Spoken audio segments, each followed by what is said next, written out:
honey. Welcome to our reality, everyone. This is a weird time to do this, but we are live and we are here about to check out the cast that finally dropped for Big Brother 24. The time is here now that we're exactly about, 1 day and some odd hours out from the premiere of Big Brother 24 tomorrow. So we're here. We're going to look at the cast with everyone. This is very strange to me because we've never given our first thoughts about a Big Brother cast live before. So a part of me is very nervous to do this because I think our first thoughts are never what our second thoughts are.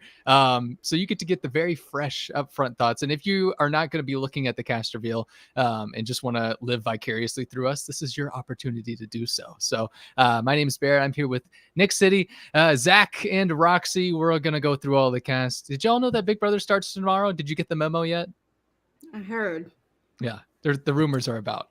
Listen, I heard Big Brother was starting tomorrow about the same time I heard that we were going to be going live right now, which is like literally 10 minutes ago. And I was like, it really okay, was.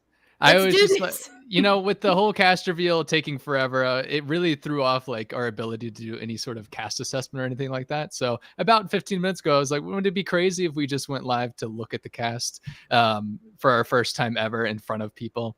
A little bit weird, but we're doing it anyway. Zach, how are you doing? I'm doing fine. I can't complain. Ready to see this cast. I was gonna say, I think y'all are already looking at them. So I'm gonna go ahead. I have I not. can't find it. I've looked at all of them up and down already. I was about to say, No. I feel like Nick. I found myself a new husband. That is for damn sure. All right. Oh my god. Nick. I'm like gonna wait and be just as surprised as you. Like as you go through them, that is when I'm going to see them. I'm doing that intentionally. So I'm going to basically find an article to pull up. I'll pull up the web browser here for us all to see together. So Nick, which article should I go? I'm looking at the Us Weekly one, the one that Sharon tweeted. I will pull that one up. Can you tell people in chat are asking where can they go and find it? Can you tell them specifically? Yes. Twitter.com/Sharon Tharp. It's SharonTharp. And she has tweeted out her link to the article that she made, which Barrett now has on the screen. All right. Let's get going. Meet the 16 new house guests competing in summer 2022. All right, we get our first look at this cast. First of all, that is the lady that was leaked over the weekend, right on there. the very left. Yes, that is. Well, we're gonna find out a little bit more about her then. So Jesse was wrong. First person we have up is Alyssa Snyder. We have another Alyssa. We stand already. 24 years old from Sarasota, Florida, marketing rep. Okay. I didn't know whether it was going to be like the questions afterwards, so I didn't know if we were about to read more about them. Well, we'll get to that though. This is a very fresh overlook so far. We have Amira. I'm assuming it's Amira. Yeah, here we go. I love that they have how to pronounce. Yeah. Let me just say. Thank goodness. Yeah, I know we had a little bit of difficulty last year with Oz that we were debating for first, so that's very helpful so far. Amira Jones, 31 years old from Westminster, Maryland, is a content designer. Then we have Brittany Hoops, 32 years old. Sarah Beth? Yes, so we have Sarah Beth again. Cast Sarah Beth again, and I said that. Atlanta, Georgia, currently living in Austin, Texas, a hypnotherapist. I'm sure that will come up. Surely they won't graze over that, right? We're going to get all visuals in the diary room every single week. All right. Daniel Durston, 35 years old from Ontario, California, currently living in Las Vegas, and is a Vegas performer. Is this our Elvis impersonator, possibly? Maybe? Yeah, I think so. All right. Indy Vegas, baby. From Sao Paulo, Brazil, currently living in Los Angeles, a corporate flight attendant, 31 years old. A lot of people in the 30s so far. She's from Brazil, did you say? Yes. They took notes from Tiffany. I think Tiffany was 30, right? I think so. Sounds right to me. I can't contest it. Too. All right. Jasmine Davis, 29 years old from Terry, Mississippi, currently living in Atlanta, Georgia. I feel like I've seen Atlanta a lot. Am I going crazy? Yeah, no, there's been a few Atlantas. Hold on, Jasmine. Okay. Atlanta's the new Texas. That's true. Yeah, that's breaking news. Jasmine looks kind of like Hannah. Maybe it's the suit. Hannah wore a suit like that. Yeah, in she one did of her wear a suit. Photo, yeah. All right, next up we got Pooch, Joe Pooch, Joe Pooch, Pucciarelli, Pucciarelli? Pucciarelli, yeah. Pucciarelli. I'm loving these pronunciations. This is I gonna love save it. me. Yeah. 24 years old from Staten Island, New York, currently living in Boca Raton, is an assistant football coach. Dan Giesling vibes. Anyone? I'm getting Frenchie vibes. So not quite Dan Giesling is what you're saying. I mean, he's from Thank Staten you. Island, honey. Look at our last Staten Island house, guys. Ew. Mm. All right, next we have He's gonna Kyle, want some coffee. Kyle Kapner, 29 years old from Bountiful, Utah. Oh, Bountiful. honey, the- he's cute. In Utah, so he's Mormon. Is this the Utah version of Barrett? We can already tell. No, Utah. no.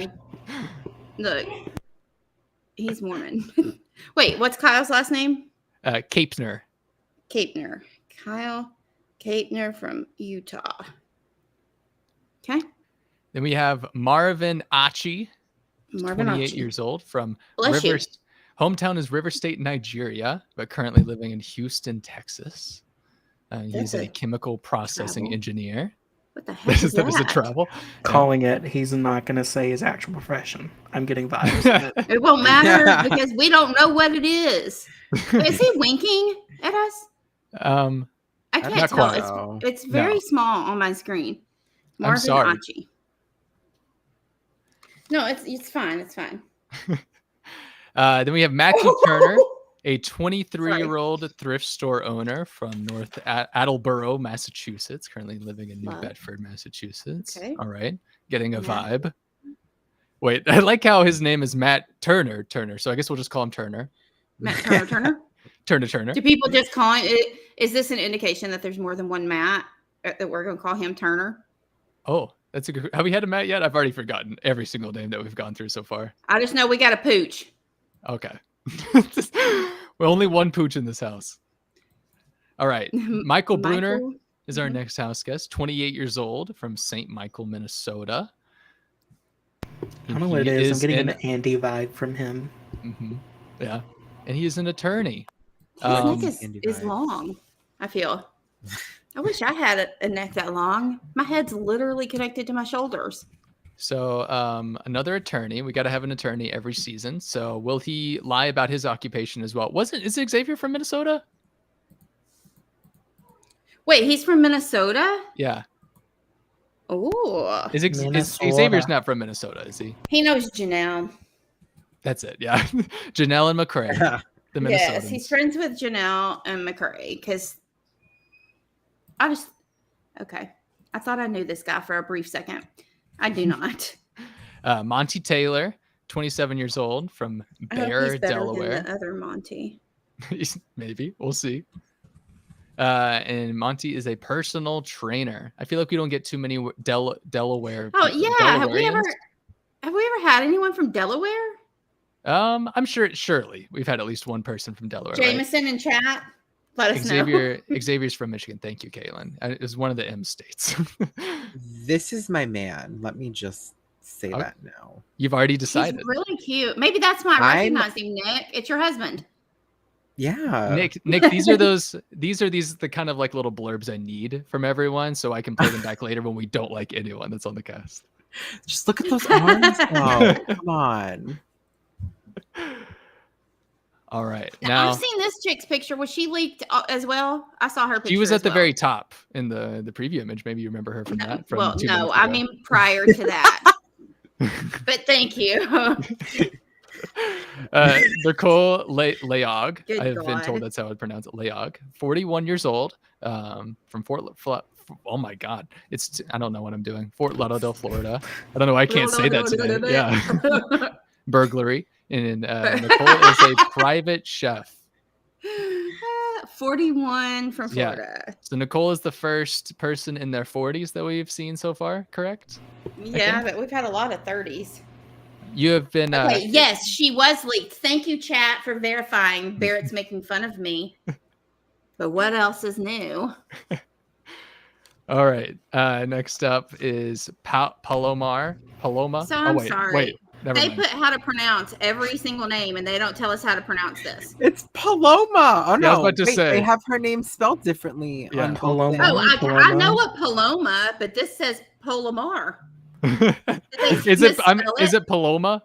I think it's I'm- Paloma because in the video I'm looking at it says Paloma. Okay, we'll go with I Paloma. know, I do know a Paloma, but that They has have- an R on it, so They I'm have thrown off. Aguilar spelled differently too. So Oh, Okay, they we're really gonna go just with all Paloma. around messed up here. this is Okay. this is our Yeah. WB24 winner right here. I'm calling it. She looks tough. All right. Well, Paloma I is like 22 her. years old, from San Marcos, California, and Paloma is an interior designer. Mm-hmm. All right.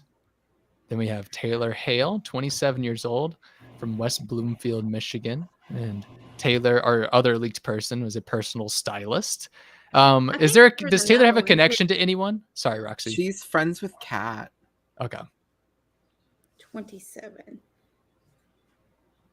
And she's Because- from Michigan. Okay. Kat made fake text messages of her texting her, being like, "Girl, you're on the leaked cast," and she replied evidently and was like, "Oh my god, LOL, I'm not on that show." And Kat like screenshotted it and posted it. Wow. What a good friend. Right.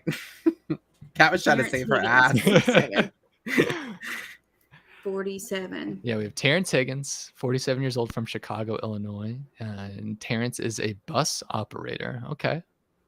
So 2 people in their 40s. Did we have 2 people in their 40s on last year's cast? Or is it only Tiffany? Frenchie. Oh, yeah, Frenchie. Sorry. I try to forget about Frenchie, I think. Oh, Wait, yeah, no, no, was it's Frenchie in not- his 40s? I don't think Frenchie was even 40. No, he's He in his looked like 30s. he was. No, Yes. I remember that being a thing. People be like, Like Frenchie he looks older." was. Yeah, that's so sad. Sorry, Frenchie. All right, and that's everyone.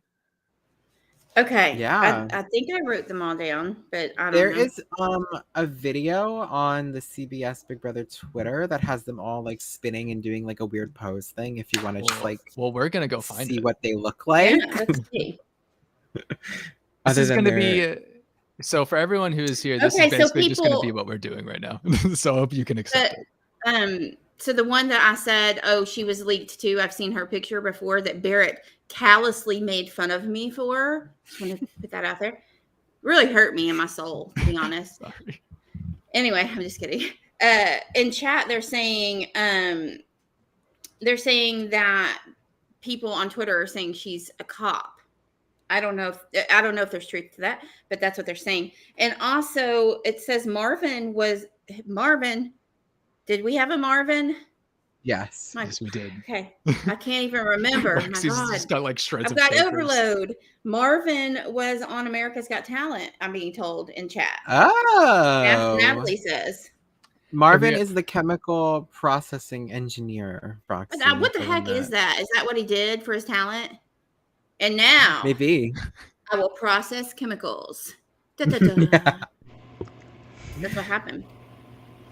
I remember that guy. Just kidding, I don't. Okay, so let's watch some more. I'm so pumped. All right, we're gonna watch more. Here's the video that's on Big Brother's Twitter page.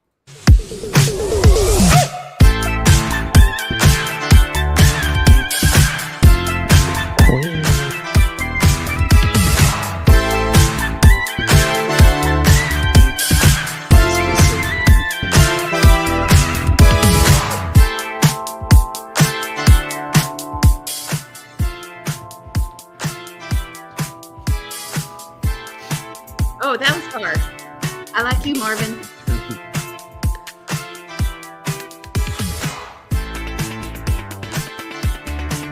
Double P.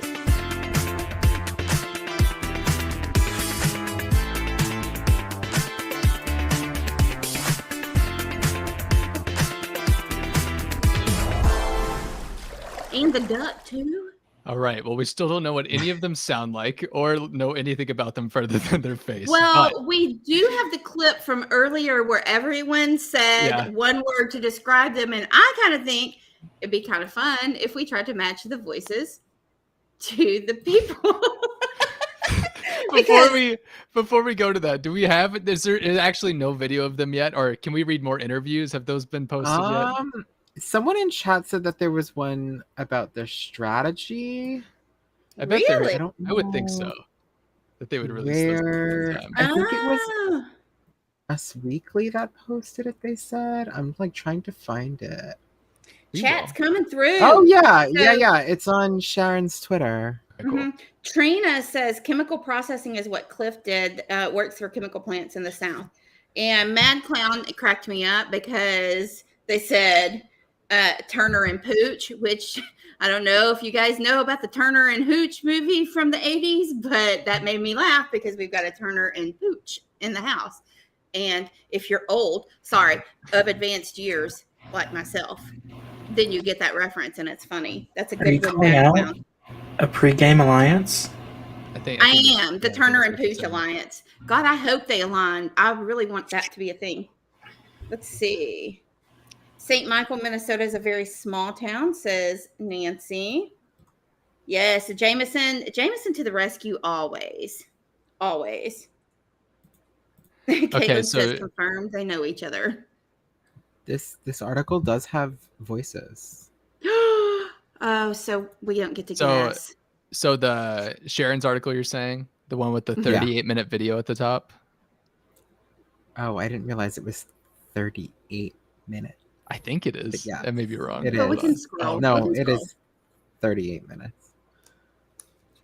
Okay. She did say earlier that they were longer because she had more time or something.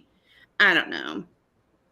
I was at the doctor and trying to read something like that, right? Didn't she say that they were longer and to be prepared for longer videos? She did say that they were longer. I think it was because that, like, how she explains it, how it's done is that she like records the questions and then they record their answers. And then the people who sent her the stuff didn't like edit anything. They just like gave her the whole thing. So she kind of was like, all right, I have more content. Yes, that makes sense. She got like the raw footage this year. Right. Yeah. CBS was like not on their game, or maybe they are on their game and we don't know it. Is this what we can expect from now on? Maybe they're unexpectedly doing the right thing. Yeah, like giving us a cast a day before the premiere. That's such a great thing to do. Good way to build the hype, I've heard. All right, let's watch a little bit of this. I will not sit here and watch all 38 minutes. I'm sorry. No. Yes, I think I take my number one ally with me personally, knowing that it would be a close vote instead of a person that I can knowingly beat, who I feel I could normally beat. And the reason why I would take the closer vote is because when you play, you want to play the best. I don't want to play knowing that, you know, this is going to be, you know, more easy. I want to walk in that room and I want to earn it. So, and I believe that, you know, I have that when I walk in a room, I can close the deal. So long as I have an audience, long as I can sit in front of somebody, I can sell myself and I could get the votes. So there's two ways that. Any thoughts? Horrible, about that? horrible answer. Horrible answer. If you bring somebody with you that you will easily beat and it's a unanimous vote, people will look at you as like a great player as they've done in the past. So no, honey. And then if you lose by that one vote, you're going to regret it for forever. So no, honey. Stupid answer. Next. But I loved his shirt choice. It was so festive. I did like the hat.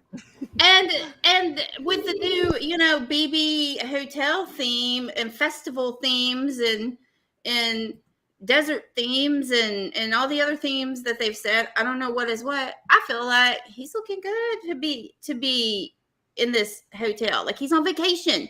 He is on vacation. I'm getting a vibe where he's going to be like trying to make a big alliance and no one is going to stick to it. Everyone's going to be like, yeah, we're in an alliance. But also I also like to point out both of these people do not know how to do camera angles, but that's just me. Zach, getting with the nitty gritty. Sorry, I have to. Perfectionism. Let's listen But to I will Taylor. do this. Well, As wait, a play, wait. What? Barrett, you didn't tell us your thoughts on it. I kind of agree with Nick. I think it's Yeah. I think you're gonna think about that too much. I didn't really like that answer from Terrence. He'll learn though, right? Surely they all learn. I think he's personable Frenchie enough didn't. that he might be okay, maybe, but I mean, you know how it is. It's hard to tell from all of this, like these little snippets. Oh, we'll it's know very when they hard get to in the tell. house. We'll Listen, know the when they peop- get in the house. Exactly. When the people we like, we're not gonna like. The people we don't like, we're gonna like. It's how it works every year. So we'll accept it. Exactly. All right, let's watch Taylor. I take someone I'm not close with because I want the person that I have been close with to be on that jury to give me that vote. And who doesn't want to win with a knockout runaway win? That's easy. As a fan, I want to see a close vote. I like the drama. I like the anticipation. But if I'm sitting up there, final two, which mark my words, I will be, I'm not taking any risks when it comes to 750K. So when it comes to the actual gameplay, I'm sitting out my ally so they can give me the vote and get that jury in my favor. This question. Better. Well, answer. okay, That was listen. great. It's not great. That answer sounds good. Here's my problem with it. No, I love her already. Okay, so let's Doesn't sound like close you that. do. Okay, shut it. Here's the deal, though. As a fan, yes, we do love a close vote, but not for the finale. No, for a finale, I want to see I that guess clean that's what sweep matters. because you were amazing. I don't want to see a close vote then. The close votes all like during the week, that means split house to me. That I want to see. The finale, no, I don't want. I want you to just clean sweep it. Don't give that other person any votes. Don't do it. That's what I want to see. So she was right in the strategy. She was wrong in saying what I want. Don't speak for me.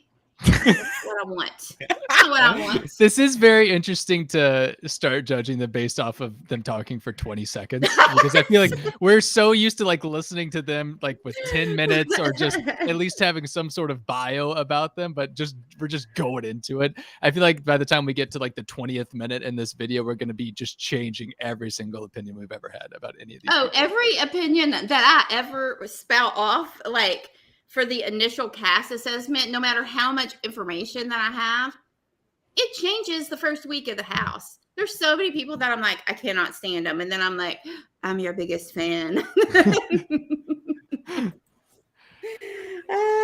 Okay. What's Paloma up to? Well, I think the close votes are more memorable, in my opinion, rather than a landslide. That's just me, though. Question. And honestly, I've thought about this a lot, and I would choose my strongest ally. Definitely, it's easier to take the weakest link, yes, but I believe that it's a way better story to tell if you bring someone who's evenly matched with you. So I would bring the best. I would definitely. I like the way she Lame. thinks. I mean, you can tell she's going to be a loyal person, and I think that she's going to go far. Oh, okay. So it's cool when she says it, but not cool when Hawaiian Shirt says it. He said it weirdly. He said it. The way he said it, he made it sound like Cody versus Derek. The way she said it, it made it sound like Cody versus Derek. I was gonna say Rachel versus Portia. It sounds like Rachel versus Portia, or Whatever. Nicole versus Paul. Whatever. Portia was the easy to win against. So Definitely take my biggest ally. I'm huge on integrity, and I want to make sure that I'm playing the game against the best player. Depends on how close I am man. with that Oh ally. my God, come on. Like if we've been tight since day one, and we've gone back and forth saying that we're gonna make a final two out of the agreement, or out of the relationship, then I would say I would probably take the close ally and still have faith and confidence that I would win. But if that ally is somebody that we've been saying that we had a final two, but I don't really feel that strong of a connection to, then I'd probably take the worst player because I wouldn't feel too bad about, harming that relationship in any sort of extent. So I don't know. I guess it sort of depends. what, is he a Libra? Why is that? everyone so scared to win? I don't understand. What Well, is this? No, I can tell you what this is. They're like, this is like they're having to answer questions that they know that we, America, are going to see. And so these are the people that I'm not saying they're going to be like this the entire season, but they do that thing where they're like, okay, I want America to I got to give them the answer that I think they want to hear. This is not what they really think. None of them. This is not what they really think. But this We're going to what see. we want to hear. Well, but no, true. That's not what we want to hear. That's why I vomited a little bit. But To be fair, yes. like if I was in their position, any type of interview that I would do, learning from, I mean, I know it's not BBUS, but BB Can, I forgot what season 6, where they released, they played the interview videos about people and played it. Oh, and the people saw it. I'm wondering if some of these people are really big fans and know that, and they're just like, you know what, I'm just gonna spout off, I'm gonna be a loyal person. I'm gonna be the Right, best so person they're- I've ever been. They're saying, so you're saying perhaps they're doing this just in case it might be played for, like, maybe like inside the house as a Gotcha, game in a yeah. game situation or something like that. So they want to cover their bases. Like, I'm loyal. Yeah, they're not. I'm not saying, I would hope, but that's my hope. But also, it's like, I feel like CBS loves casting. It's kind of like with Survivor. Everyone's a hero. No one's a villain. It's kind of like, that's kind of the people that they go for now.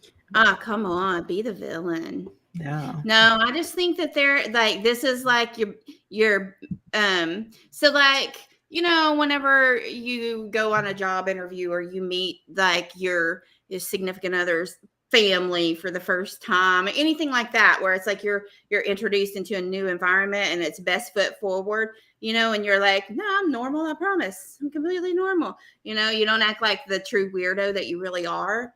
That's what they're doing to us. That's what I feel like right now. They're just giving us these answers that it's like, yeah, I'm a super nice person. I'm super loyal. This is what I would do because I am so nice. There's not an evil thought. I would never betray anyone. Dude, this is a game. I will kill you to play like in a game of Candyland. I don't care. Chutes and ladder, do not send me down that slide. Like, no, I get so mad. These people, they're still pretending. That's what it's like. They're still meeting the family.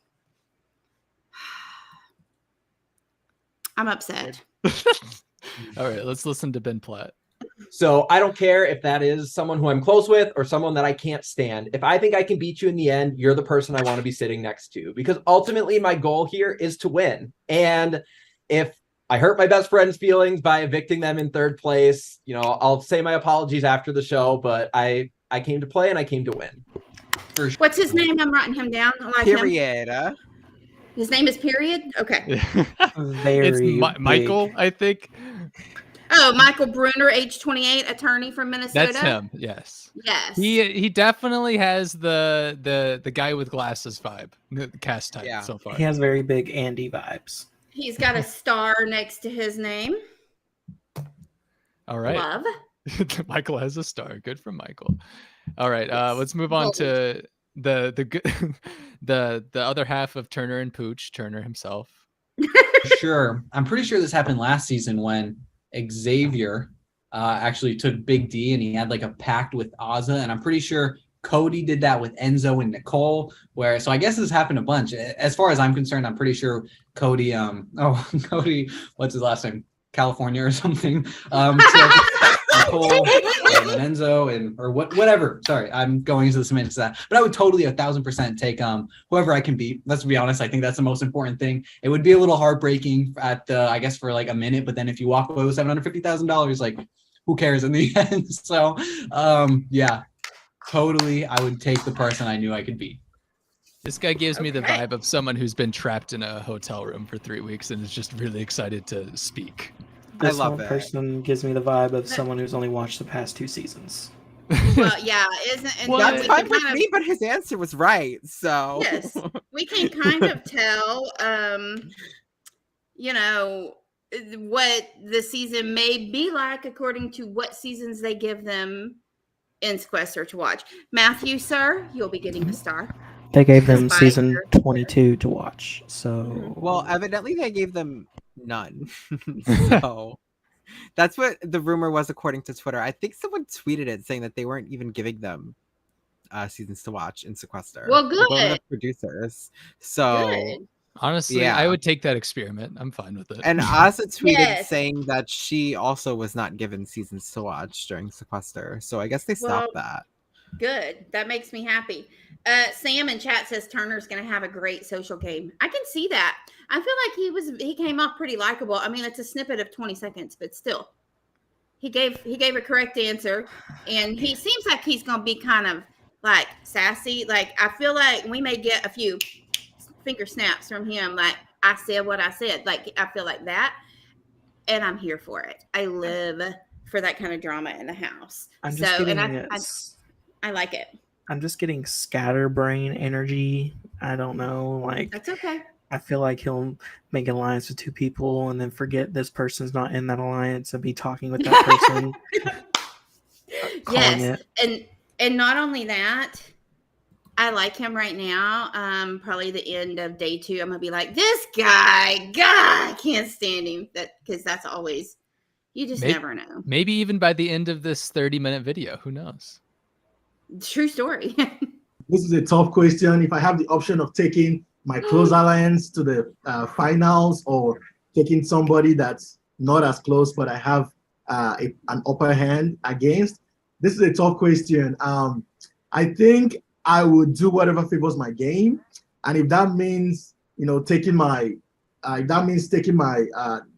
somebody that I'm not very close with and having a chance of winning that huge amount of money, I'll do that. Because at the end of the day, this is a game. Yes, sir. Are they trying to Yes, sir. cast the US version of Godfrey? I mean, look, the second that he spoke, I was like, Honestly, same. I'm gonna love listening to him on the live feeds. I mean, like, can we rewind it? I just want to hear it one more time. His name's Marvin. Yeah. Is that Marvin? Yeah. Yes, that was Marvin. He's getting so many. Look, I'm putting a lot of stars by him. You're just gonna be He had putting the right stars answer. for the rest of this show. You're just gonna be putting stars next to Marvin's name. Look, I don't give a shit what he says. That's the way he said it. Like, I'm like, woo! The way he just had the like smile him. on him. Yes, like he could literally. I feel like it's that way often. Like, so, like my mother-in-law, she's from Wolverhampton, England. She's British, and Roxy, I feel like British people can tell you like how much that you suck and they hate you, but that voice makes it sound so nice, and you're like, okay, thank you. It's the same with him. The way he was smiling the whole time. I don't even know. He could have said anything, and I would have been like, okay, great. Thank you. I love you. Like, Okay, so you're saying as long as Marvin just smiles for 82 days, then he's golden. yes, he has me in his pocket and I cannot get out of it. And if he frowns once, he's getting evicted. Yeah. Then it's over. It's over. That's the only chance of eviction if he frowns. I liked him. I'll hate him next week, but I liked him right now. All right. Every Big Brother fan's favorite name. Let's look at Kyle. Heard this question before. It's an all-time question. And for me, right now, not being in the game, I'm 100% taking the person that I know I will beat in the end. That's the right now, answer. I realize all that could change once you get into the Big Brother house and you're building these relationships for 3 months. But as of right now, I'm 100% taking the person that I can beat. So this is a tougher. I'm going to be honest. That's the most correct answer so far. Yeah, I do agree. What's his name? Kyle. He's getting a star, not as many as Marvin, but he's I'll be getting one. honest. I don't know. There's something about him too. That you don't like? No, that I like. Oh, I really like. No, he I liked seems him. like someone who is going to be adaptable, and someone, like everyone said, is real. I think if we were he's the doing a one- draft right now, he'd probably be my number 1 or number 2. Well, we're not drafting, but not yet. I said if we were. I don't know if I'm catching all those But- feelings for Kyle, but Yeah, Roxy. He's the one, like, chat is saying, like, they've already found his TikTok. And I wrote in chat, you guys keep giving me that information since I'm the only one who truly loves y'all and pays attention.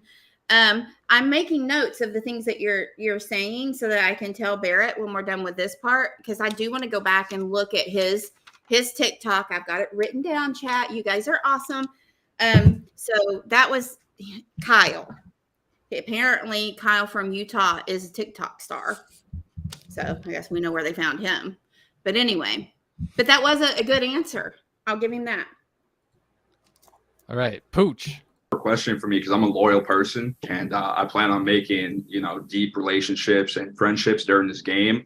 But anybody who's watched Big Brother knows you have to take somebody to the end or get close enough to the end that, really doesn't have a chance against you. If I play a strong game and I have a partner who's extremely, loyal to me, plays a strong game too, I want to get as far as I can with that person. But at the end, if there's somebody who kind of floated by per se as a floater, I'm definitely going to take them.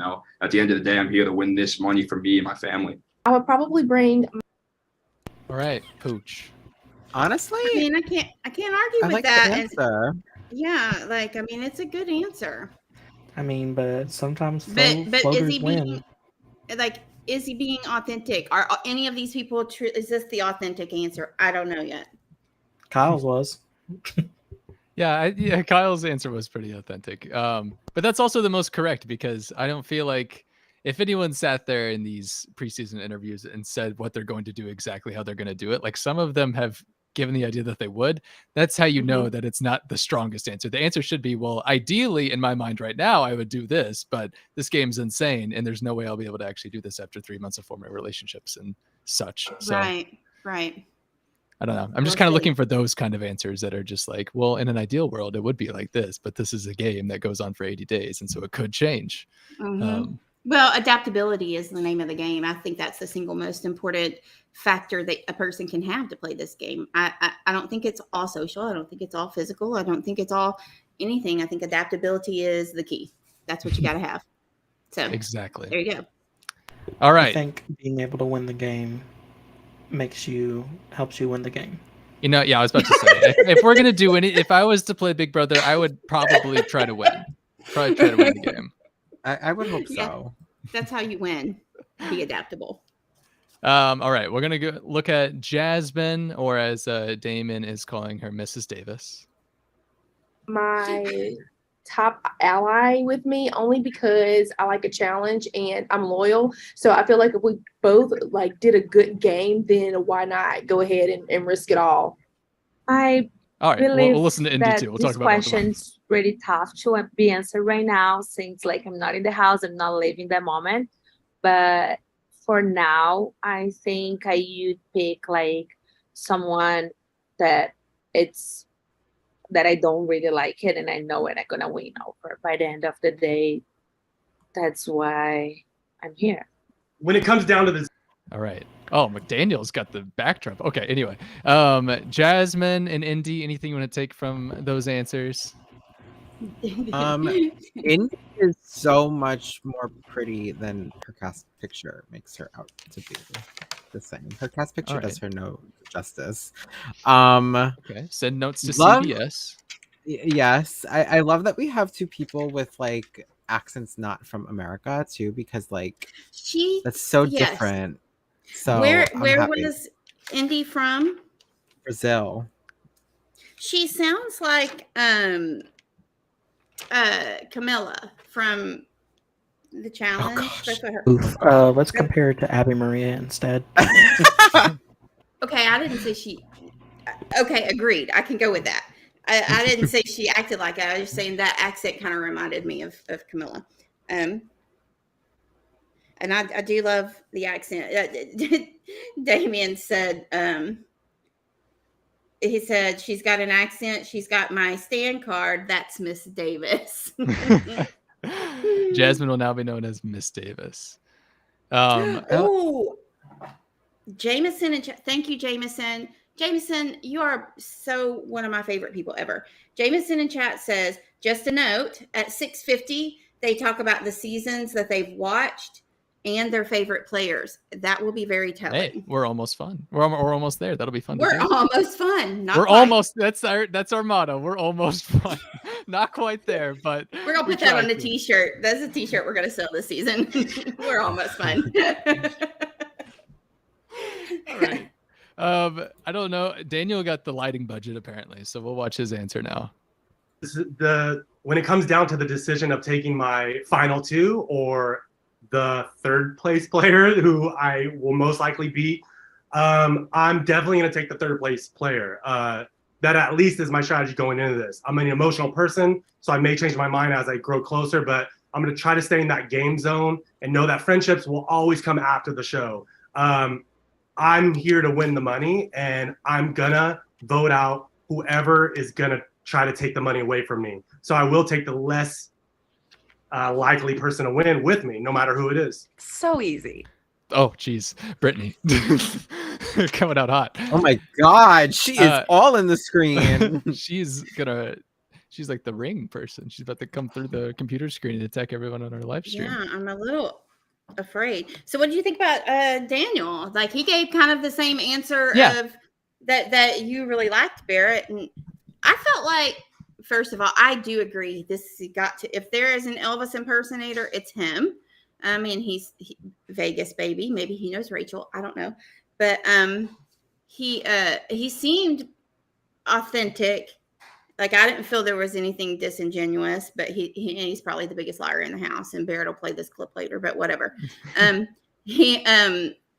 But he gave that same answer of, like, you know, this is what I know I should do, but I'm not guaranteeing it's what I will do because of this. Like, I feel like he knows himself. So I don't know. I liked him, but that probably means he's going to suck. So who knows? Who knows? I mean, I always enjoy selfish answers, and his entire sort of talk about, like, anyone who's going to keep me from winning the money, I want to vote out of the house. Like, I always like that kind of answer because that just, I mean, any sort of selfishness is great. Like, friendship is always fun. Loyalty is fun. I'm sorry, but try to win. So any sort of friendship went out the window in BB19. Sorry. Thank you. I liked his Thank you. answer, but I feel like those people that he's going to want to get out of the house are going to be my faves. So I don't know. So therefore, no Stan. Exactly. I'm holding out on it just now. So. Oh my gosh, Brittini, Sarah Beth. Yeah, Brittini. Let's all be put in a trance by our hypnotherapist, Brittany. I would bring the person I can beat. This is Big Brother. This is a game. I'll have the rest of my wonderful life to be friends with the person that I'm close with. I will explain myself in depth. But no, this is Big Brother. This is a game. I'm going to bring the weakest player with me. End of discussion. The person that I have. She's the first person I can actually visualize in the diary room already. I was just gonna say that she's giving me DR Screamer, like, already. Like, she's gonna be like, in this competition, we have to, like, no. No. Listen, I found that to be almost, I felt like she was, like, invading my personal space through the computer screen. Like, listen, when she gets in that diary room, stop, Zach. For audio only, all I just saw was just Zach's face, like, they completely overtake the entire screen. Like, when she's in the DR, I hope to goodness that they're gonna, like, have, like, an X marks the spot for her.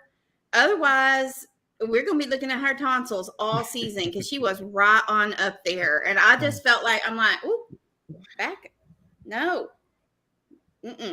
No. Nope. All right. So Brittany is going to be confirmed the jump scare queen of the season. So we can look forward to that. She gives me, like, a little crackhead vibes. I'm not going to lie. I feel like she's going to be like, she'll be life of the party, or try to be. Right. Like, she's going to be a lot of fun, but I can also feel like she'll be very much like, well, why'd you put me up? But I don't understand. But why? Like, I feel like she'll be, like, very, like, in your face. Yes. She'll be like, she'll think she has all these friendships and relationships, and she's just having fun until the first second that they put her on the block because she'll be expendable, and then she's going to just break down and cry. Yes, I could totally see it. And Natalie, Yes. whoever said that, obviously hasn't watched a lot of Big Brother. Oh yeah. We do have to look forward to whoever said that David Alexander is an icon, whether it's sarcastic or not. We do have that. Sharon did tweet that out earlier that someone did say that about their favorite player. So I'm excited. Have a better chance to beat. That would break my heart and I would be really sad about it. But the whole point of this is that I'm trying to win this money and it's a game. So I'm going to do everything that I can to put me in the best predicament to do that. So I think that I would be taking not my closest ally, but the person I think that I can beat. Ugh, don't hate me, America. Gosh. Number one ally. All right. Yeah. Amira. I'm loving her I mean- energy. I like it. Yeah, I'm liking her. The answer is also correct. She also is, see what I'm saying though? She was like, America, don't hate me. This is why some of them I feel like are like, they want to kind of sugarcoat it when they tell us, or they want to say they're going to do like, I'm just going to be loyal. Because I think they think like we're going to hate them. First of all, who gives a rip what we think? We don't. You shouldn't care what anybody thinks. Just play the game. But Big Brother doesn't care what we think. CBS doesn't care what we think. I don't know. CBS never calls me. They don't consult with me. Not once. Like, I know they know who I am. Who doesn't? Just kidding. I'm kidding about that. I'm just like, her answer is the correct answer. But I am a little bit worried that she was worried that we wouldn't like her. So I'm worried that that kind of awareness of outside of the house might affect something game inside of the house if you're already thinking about that. I don't like that part of it, but I liked her. Does that make sense? No, that makes sense to me, and I agree. I think that I do agree. a lot of people just have that in the back of their mind. They're just like, oh my gosh, I don't want to be the next Nicole Franzel, or I don't want to be the next Aaron Grimes or anything like that. They want to. Well, I mean, that They was an won't be easy one. Don't be racist. But right? But yes, I think that she's playing 4D chess. She's thinking ahead of the game. Did you just listen to a 20-second soundbite and said this person? They already know. Yeah, they're just They're already doing circles around us. they're doing circles around all the house guests in their hotel real. room. Obviously. Jameson in chat says, do we know who Junebug will stand? And then Caitlin in chat coming in hot with the answer. Anyone blonde. This is true. I'll confer with Junebug later though and get back to you on that, but I'm going to go with Caitlin's answer. A blonde woman. All right. So for the second season in a row, we have an Alyssa. Let's listen to Alyssa. Ally all the way to the end because I'm very confident that I will play a good game this season. I'll still be able to beat them when it comes down to it. Oh, that was it. Okay. Well, I don't know. Then is that all you needed to hear? I don't know. But look, well, she's giving me. Everyone always says that I always stand the boring bitch on Big Brother, and that is what she's giving me. So am I gonna stand?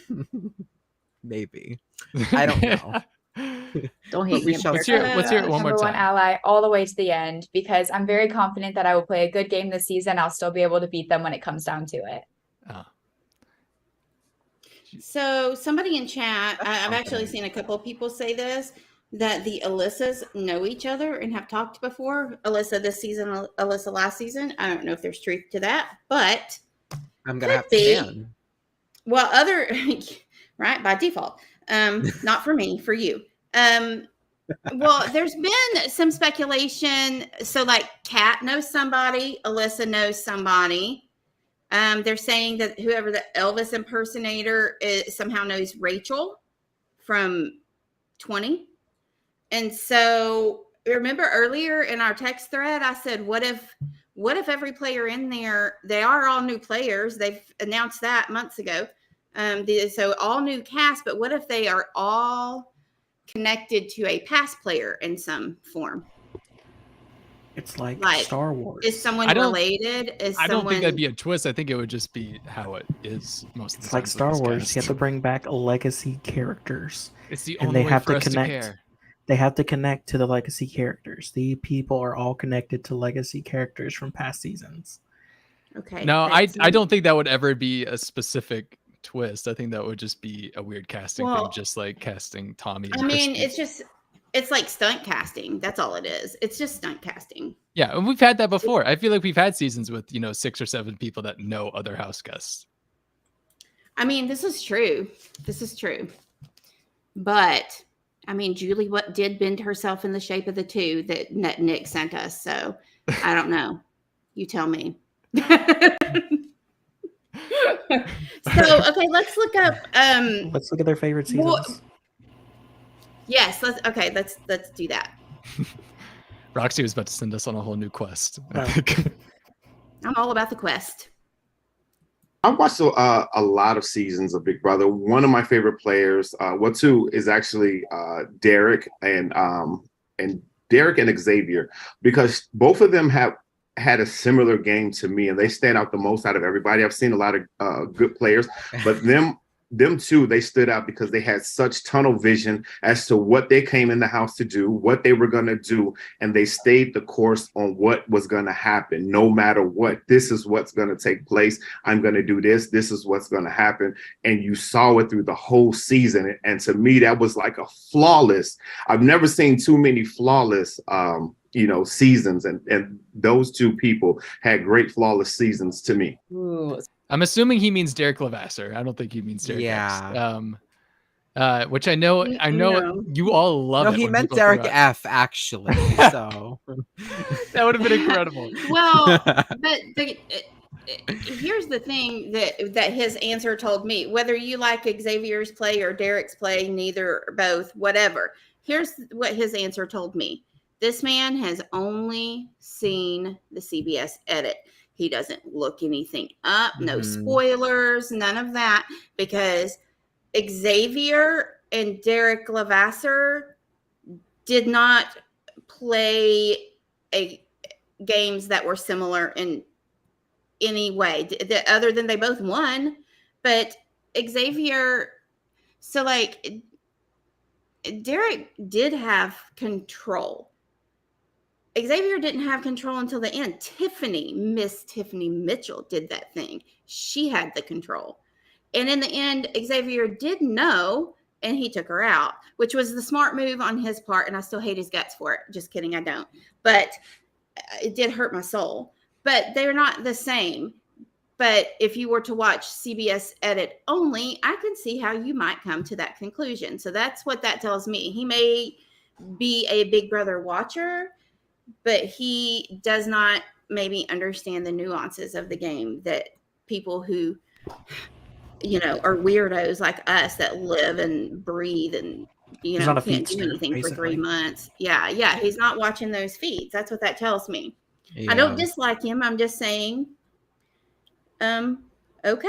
Yeah, I There do you- agree. I think there Derek you go. Levasseur was very much more aware of what was happening at all times, which made the season either really good or really boring, depending on who you talk to. I'm just dropping my mic. But then Xavier also didn't know what was happening half the time and did get in trouble a few different weeks. Yeah, even though he Xavier's- thought he knew what was going on the entire time. He had Xavier's moments. Oh, go ahead. No, I was going to say he did have to have moments of a little bit of humbling and clarity, as opposed to Derek Levasseur. So I see where you're coming from, but I don't really remember if the edit made it look like that exactly. I mean, Xavier's main goal was to not be put up on a block, and he failed at that. So, yeah, he didn't exactly succeed in everything. So, amongst other things, he's a decent player. I mean, but yeah, I'm getting iffy vibes pre-jury boot, in my opinion. I would like for him to stay longer, but I don't think he's going to make it long. All right. Harsh We'll see. opinions for Terrence. So I watched season 20. Of course, I watched 23. That's actually what got me into Big Brother. And season 3 is one of my absolute favorites. Some of my favorite players would be Danielle R, obviously just an absolute mastermind who should have won her season. I'm glad we sequestered juries now because that's who I plan to model my gameplay after. And I love Janelle. I'm really obsessed with women in this game who are just bold, brazen, and aren't afraid to go after what it is what they want. Aren't afraid to go after what it is that they want. And I love how Janelle was not afraid to be a bubbly, girly personality while also dominating competitions. I like that these women that I'm thinking of never sacrificed who they actually are and still played a fabulous game. I just finished watching season. Well, I know Nick and Roxy are misted. My God, I am obsessed. Like, what's her name? Taylor. That's Taylor. That's the one. That was Taylor Yeah. from Michigan. That is. Get her a little star. I do. As soon as I That's stopped playing the Pat's video, y'all were friends. gonna lose your mind. Listen, she had me at Danielle Reyes, okay? Yeah, she's Because she is the true queen. And I love me some Cat- Tiffany Mitchell, but Danielle Reyes is the queen. She didn't list a single newer player or a new school player, so She And I like yes. So she said She she didn't watched l- season 23, season 20, but her favorite is season 3. Is that what she said? Exactly. Mhm. Yeah. Okay. Yes. She said that's what got her into it, but apparently she's either done really well with her research or she went back and binged everything trying to, the only bad thing about that is that you don't, necessarily you're only getting the edit if you go back and watch it, unless you do what Jameson did that I suggested, which is looking at Hamster Watch for, I think, from season 5 on, so you can at least see what was really happening in the house. But you can read it rather as you watch the seasons. But I do love that she apparently has done some sort of research trying to understand, the game more. And listen, I don't know if I registered anything she said after Danielle Reyes, to be honest with you. I know Nick did. Yes. I mean, she said I Janelle. heard loud and clear. She talked about Janelle, and she said she liked women who didn't compromise who they were just for anything. She likes women who stand out for themselves and stand up for what they believe in. And she also said something about you can be bubbly and cutthroat or something like that. Yeah. But whatever. She said Danielle Reyes. So She A did. plus. A plus. All right. High praise for Taylor. Season 6 of Big Brother Canada, which was pretty good. And I also watched Big Brother's. Some of my favorites are Big Brother season 20. Last season was great too. I really do like Tyler C from season 20 and Angela. They're so cute. They're little like romance now outside of the show. But I really like Tyler C's energy and his character because I feel like it is kind of similar to me as a person. We're both like leaders, but then we're also like super carefree and fun in the house. He was like a diplomat when people were fighting and arguing.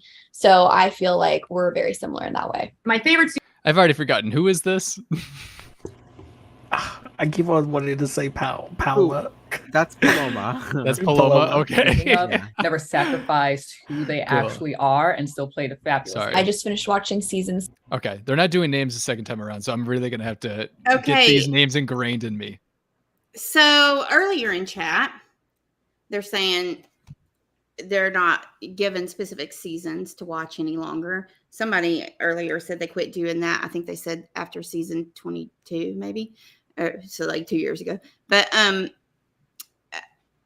now they're saying, well, they gave them season 3, season 20, and season 23, which to me would be odd to throw 3 in there. They would never But throw 3 in there.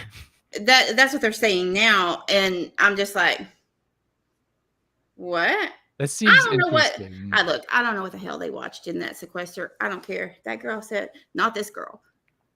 The other girl. She said Danielle Reyes. So period.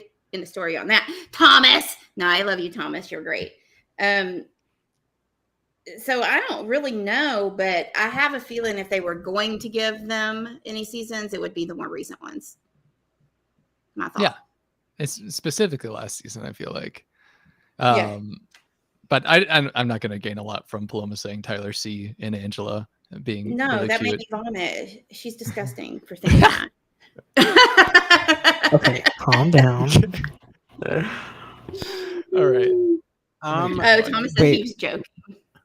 Thomas, don't do me like that. Nick, I don't know what you're saying. I see your mouth moving, but I'm not hearing you. Oh, me? No, Nick. Oh.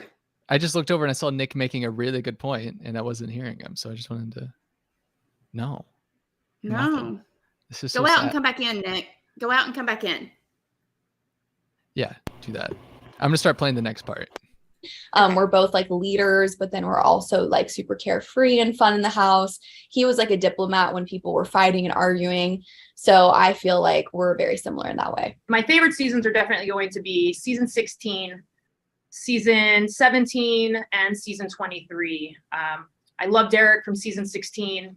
He was a sergeant in the police force, and as you all may or may not know, I was a police officer for 10 years, and that's something that I'm not going to tell any of the house guests. And I love Xavier for his gameplay as well. He was able to play a game with a lot of respect, a lot of integrity, and then, of course, Tiffany and Nicole are two of my other favorite players. Cool. So, I've definitely watched around Wait. 6. Come. She didn't. Do you hear me now? So she said Yes. 16, Okay. Yes. She said 16, 17, and then last season, but then the people she talked about, none of them were from 17. Why are you going to name Right. 17, but you're not going to say Vanessa? Yeah, I mean, I feel like you could easily just say Vanessa, and then everyone would freak out. But yeah, Okay. she didn't say anyone from 17. Yeah, I still got you, Nick. Yeah, Nick, go ahead and say your excellent point that you Oh. made that no one heard. It wasn't even an excellent point. I was just saying, someone asked me in the chat if I was going to the premiere party tomorrow, and the answer was yes, but I don't know who they are. So if you do see me there, you can like definitely say hi. And that goes to anyone watching because I'm kind of going alone. So if you do Flash see me photography, there, please. I'm there. Say hi, just saying. But yeah. Daniel told me that he has a friend that's going, and he said he was going to text you, Nick, about that so that y'all could meet up or whatever. Oh. Well, yeah, And definitely. I'll tell you. I don't want to hit me up. call her name out here, but Yeah. So let's go back and talk about the police officer girl, who said I can't remember what her name is. It's but Nicole. She said, yes, Nicole. Nicole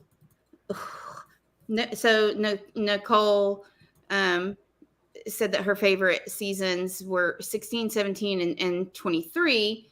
She named specifically Derek Levasseur and Xavier. No one from 17. I feel like that's a disservice to Mrs. Vanessa Russo. And Nicole. And someone else. She also named Nicole, which so maybe she didn't see the other seasons with Nicole. I don't know. Maybe. So I don't really know how I feel about that. I, of course, think Derek Levasseur played an excellent game. And I think Xavier's was okay. It wasn't horrible. I think in 16, Nicole was likable. Very mid. I don't know what to make of her likes. Do you? She didn't say Daniel Reyes. I know that. I mean, Said Tiffany. obviously, an interesting thing. No matter how you feel about it, she did. Is that she said she was a cop for 10 years? Is that what she just said? So do Yeah, you think she she'd be did. able to hide? Because when she talked, she kind of sounded like a cop to me. So do you think she's going to be able to hide that at all? I think she'll be able to hide it better. And I know that this is going to sound horrible, and I don't really so much care because it is true. But I think it will be easier for her to hide it than it would be for a man, because I think people associate men with police officers more than women. Not that there are not tons of police women officers, but I just think because she's a woman that she might be better able to disguise that. And I know that sounds terrible, but I think it's true. I don't think that's necessarily, I don't know. I just think I don't think she's going to want to expose. Well, she said she's not. She doesn't want to tell anybody that. But I think maybe they might think she's maybe military or comes from a family of Like Donnie. really. Yes. Maybe they'll think went to Harvard. I don't know. Remember when they thought Donnie went to Harvard? Yeah. Like, I Special mean, ops. I know that probably sounds terrible for me to say, but that was my first instinct. I'm sorry. I Not just really, I'm remember not last sorry at all. year, as soon as we learned that Xavier was an attorney, as soon as we heard him talk, we were like, I don't think he's going to be able to hide the fact that he is an attorney. He sounds like an attorney. So who knows? But we'll keep moving forward. Season. So I watched season Yeah. 6, season 12, season 16, season 20, a little bit of 21, and then season 23. My favorite Big Brother players have been Donnie from season 16. What? I just think that he was such a beautiful personality, like a very caring person. But of course, Derek played the best game in that season. Hayden, of course, from season 12. Played a great game and made sure and ensured that he pretty much won based off of the moves that he made. Out of season 20, Tyler was definitely my favorite, even though he lost. And then season 23, of course, Xavier held it down. So those would be my favorite players from those seasons that I've watched. So I've watched every season of Big Brother. That includes Celebrity Big Brother, Over the Top. I even watched. What? Over the Top? Oh my god! We were already standing him. I'm Look eating at tonight, us. honey. Like this is iconic. Ah. Go, Kyle. His name's Kyle, right? Let me see. No, it's not Kyle. No. Come on. Wait, who is That's he? Michael. This is Michael. Michael. Let me see. Did I give She's Michael a getting star the two already? white guys with I glasses. think, mixed up. Look, unfortunately, it's a white guy with glasses. unfortunately, Oh, I I've think already he's given him a giving star. First Let me give Boot him energy. another. This guy's giving first boot energy. Interesting. I would love to hear more about that, Zach. Unfortunate First Boot energy. Oh, okay. So like, no. like Cameron first boot energy. Yeah. Okay. Like we're gonna accidentally vote him out on the very first night. Another white guy with Daniel, glasses. Daniel Icon Brown in the chat. Hi, Daniel. And he says he is standing Indy and Taylor. All right. So there we go. No surprises Official there. answer. There is No, not at all. Not at all. Not at all. So wait, who was right before this guy? Michael. His name is Michael. Michael. Monty Michael. was the person right before. Yes, my husband. Which he name Monty dropped Hall. Hayden Moss, which we don't get to hear a lot. I feel like, or just I feel like season he's 12 in kind of general. he had kind of a I got like good fit, A like wide actual fan range. vibe from him. Mhm. Like he had know. a wide range. He hasn't seen a lot in terms of total amount of seasons, but he had like a very like an eclectic mix Mhm. of seasons that he has watched, which may bode well for him. I hope so, because he's really cute. I do feel like that's typically the bare minimum when it comes to us doing a cast assessment. Is just them naming old seasons automatically just gets them like in the top half of our rankings list more often than not. Yeah, yeah. Pretty much. For I remember real. last season Ozzy said she loved June's song, and everyone was just like, "Queen, legend, icon, she's gonna win." It was like, And then wah wah. Was willing to Well, when you have, lose like- for everyone else. Yeah. I mean, when you have 15 Derek Levasseurs mixed into your favorites list every single time you have a new cast, it just gets really refreshing when it's anyone other than that. Yeah, I even agree. though I think Monty just named Derek Levasseur in his too. He did. but Still. he did. He did. All right. Let's But go he back. liked Donnie though. Donnie was his favorite. It's true. I do like a good Donnie shout out. And you never Donnie hear that. icon, I mean, Donnie legend. and he was great, that Pop-Tart eating son of a gun. I liked him. Okay. All right. Moving Moving on to forward. Stars by His Name, Michael. Some international versions.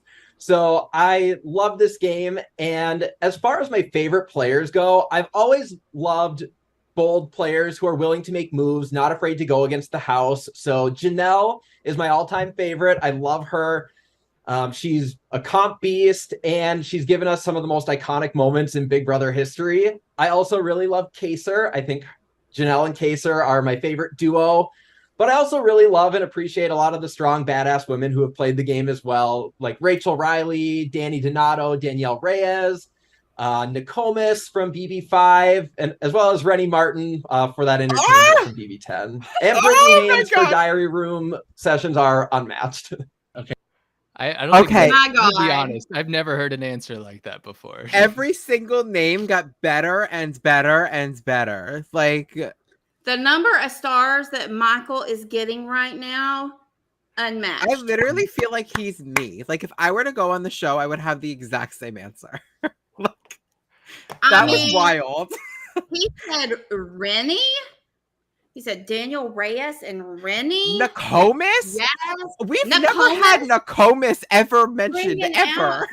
And Nokomis, Jennifer Deadman, season 5 and season 6, mastermind of the 5-finger plan. Yes, sir. All right, we'll take it. Man, Thomas said he's going home first. I was about to say he's definitely. We like him so much. He's definitely going home first week, right? Like, I don't think anyone's ever said Rennie, have they? Rennie Well, never gets a they mention. I don't think. More people should say Rennie. Every time that I am in New Orleans, I'm like scouting, like where is she? She's got to be around here. Where is the jazz music? That's where Rennie is. Let me find her. The lack of Rennie that we get every single season is quite honestly inappropriate. It's been just a completely Rennie-less run for a long time now, and here we have somebody who's broken the run. Anyway, I'm so excited that he has said all of those, and I feel like he has a pretty good personality, and if he goes home first, well, that's unfortunate. I'm not going to get too excited because I'll only be disappointed, but that answer was unlike anything I have ever heard in a preseason question answer type format. Yes. Yeah. I felt like Very it's like I got the same feeling as when like I'm watching a juggler on a unicycle and they throw them that 5th ball and they're still able to do it. I got that feeling watching Michael just name off players. I don't think I've ever seen that. I'm going to Google that later. Yeah. Okay, let's go back to Turner. Okay, let's see. I've watched 18, 19, 20, 21, 22, 23. So I'm like 6 seasons deep. And then I've seen like a bunch of episodes from other seasons. But as far as my catalog goes, basically like those 6 core seasons, I think Rockstar is an absolute queen. I think the same for Christy Murphy. I love her. Let's see. Those are 2 key. Oh, Tyler I'm probably the biggest fan out of anyone to play Tyler Crispin. That Crispin's last name, right? Yeah, he's like super cool. I totally look up to him. And then like Cody's classic. Nicole is like, she's pretty cool. And then the classic David Alexander, who is just an absolute icon in my eyes. So definitely that core group. I've watched No. Oh no, that was bad. No. I'm okay with it. There's no way he's telling the truth. There's no way. But also, listen. Here's the thing. I'll defend Turner for half a second because I know for a fact if you watch the edited versions of 20 and 22, there's no way you would not be able to root for Tyler. That's just how he's edited. Like, okay, there's no way. I do agree with you there, and I do agree with the Christy Murphy comment, just because Christy Murphy was TV gold, bitch. I don't care. And Rockstar as well. Rockstar was also TV gold, so I will give him that. The rest? But what? But I feel like I gotta revoke his star because what are you talking about? Surely he was being facetious?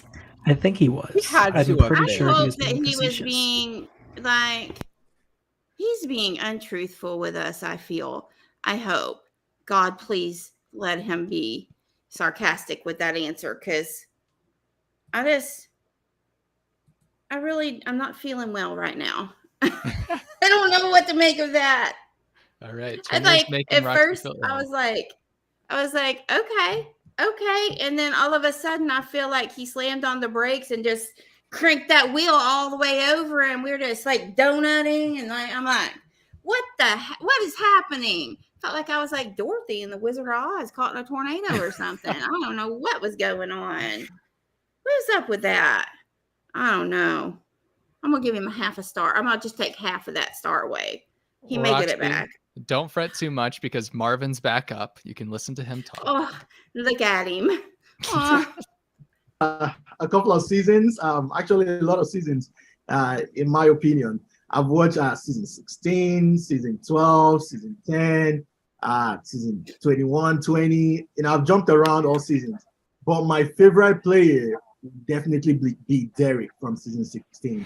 This guy is just tremendously smart. And he's just like a puppet master. That's actually what I call him. He's a puppet master. He's absolutely great. And after that, I would say Cody, because if Cody was not in Derek's season, I can definitely see him winning as well. So just him ending up in Derek's season, I think that's why he didn't get a chance to win. But if he was in a different season, he would win easily. So definitely Derek number 1 and number 2 Cody from season 16 as well. I don't care. I still like him. I still love him. 22? No, he didn't. He didn't. He has no clue. He has no clue. He is in for a surprise when he does, though. I'm just Marvin the Puppet Master is Raven, says Caitlin. Take away a star. Listen, done. Okay. But as I said before, that accent, I really like. What did he say anything negative? I don't know. He smiled the whole time. I don't know what I'm just like, yes, I agree, King. Like, whatever you say, like, okay. I love him. I like him too. I just have tea that I'm also getting on him right now. No. Breaking news. Apparently, currently on America's Got Talent. Ah. Oh, he's currently. I did see where he had tried out, but he is currently. How's that going? Currently on the season. So I don't know how that works, but I found the Wikipedia page for What does he do? Okay, I will read you exactly what it says for his audition. Roxy, you were not wrong, girl. It says Marvin's audition was in season 17, episode 2, was briefly shown. It consisted of working on an experiment with one of the beakers spilling chemical on his shirt.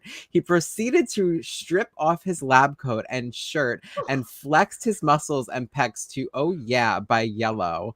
Howie Mandel voted no. However, Heidi, Sophia, and Simon voted yes, sending him to the next round. We need to find this because I that found sounds it. iconic. Oh, you got it. I'm gonna need to, just for research purposes, I'm gonna need to watch that. Just for research. Same, honestly. Oh my gosh. Oh my lord. Oh.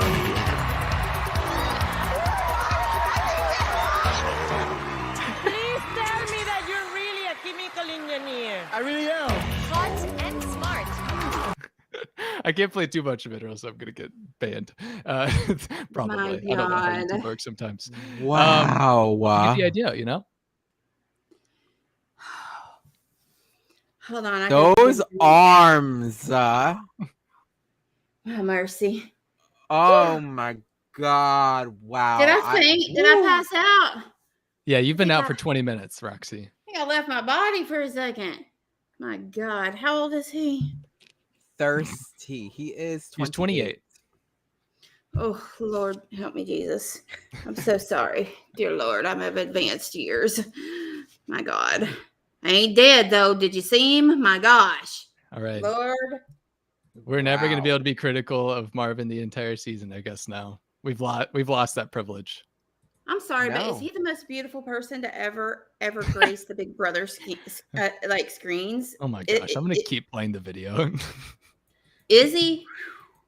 He might be. That is a man. Wait, I missed part of that. Can you replay? I'm just kidding. So I started watching Big Brother Kyle. pretty consistently around season 16 and on. I've seen some older seasons. There's some classics, a little bit unfiltered in those early days, like season 6 with Kaser and Janelle. But as far as my favorite players, I'm going to have to go with Tyler Crispin. I think he is an amazing player.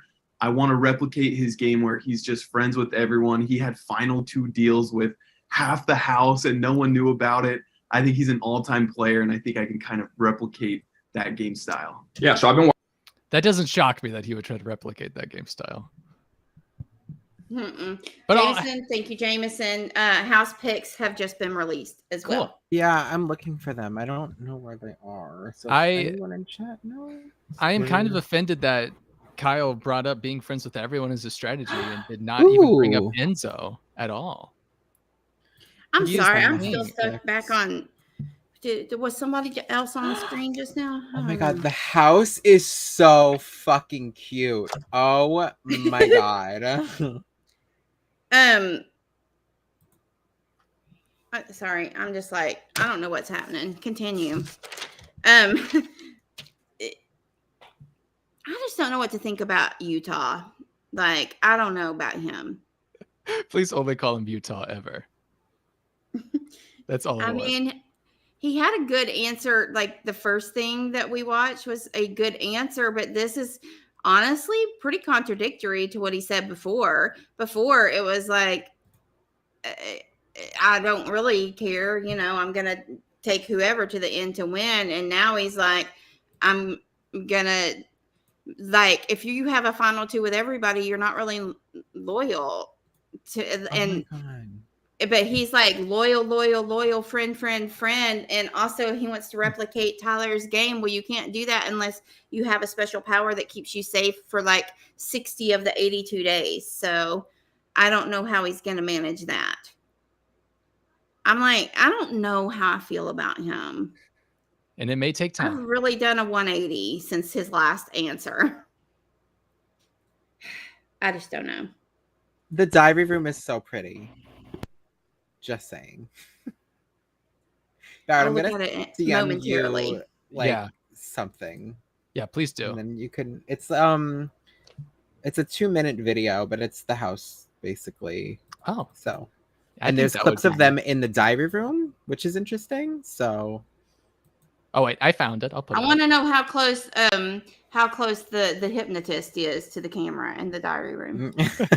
I'm so excited. Our 24th season kicks off with a live 90-minute premiere move-in event you are not going to want to miss. Welcome to the cookout. We had a historic season last year with the cookout. So I'm really excited to see what kinds of strategies and gameplay this season's house guests have in store for us. On premiere night, our 16 brand new house guests will move in live and they will immediately be thrust into never before seen challenges. I am very excited about being in the Big Brother house. It's like literally a dream come true. Also excited to meet these house guests. I've been studying this game for 20 years. My strategy going into this game is, just being myself. I'm not necessarily a liar in real life, but to win this game, you definitely have to lie. I have a lot of energy, and I'm going to be the one twerking on tables and having a good time. I want to get in that house and bring that $750,000 cash home. These house guests are going to be living in the BB Motel, a colorful desert oasis inspired by Palm Springs and a blast from the past mid-century style. The bedrooms are inspired by the golfer's paradise of Palm Springs, car design of the 1950s, and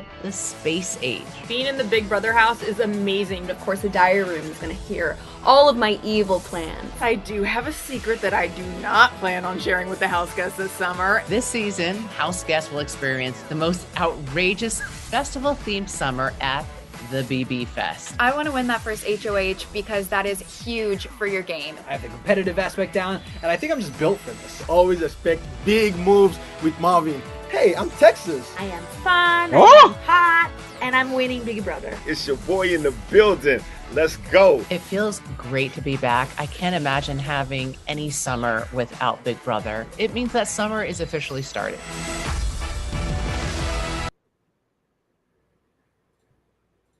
All right. That was interesting. Yeah. Any new thoughts after watching 2 more minutes of a house? How do you like the house? I should say. I had a glitch. Sorry. what does Brittany have to share with us? That Wait, she's a is that her name? hypnotherapist, I would imagine. She's got me hypnotized. I don't know what I'm talking about. That she's a mix of Brittini and SB. Oh my god, not Yeah, the chat I saying mean, the I can house see is that. ugly. I disagree. I kind of like it. I like the 50s aesthetic. I'm Yeah, indifferent like, I every loved single year. it. They're gonna Thank make it you look for gross the- after 2 weeks anyway. It doesn't matter. Yeah. Thank you, Terry, for the donation. I appreciate it. You're amazing. All right. Barrett's mom, ladies and gentlemen. That clip is on E! News for those asking in chat their Twitter. So yeah, if you're curious.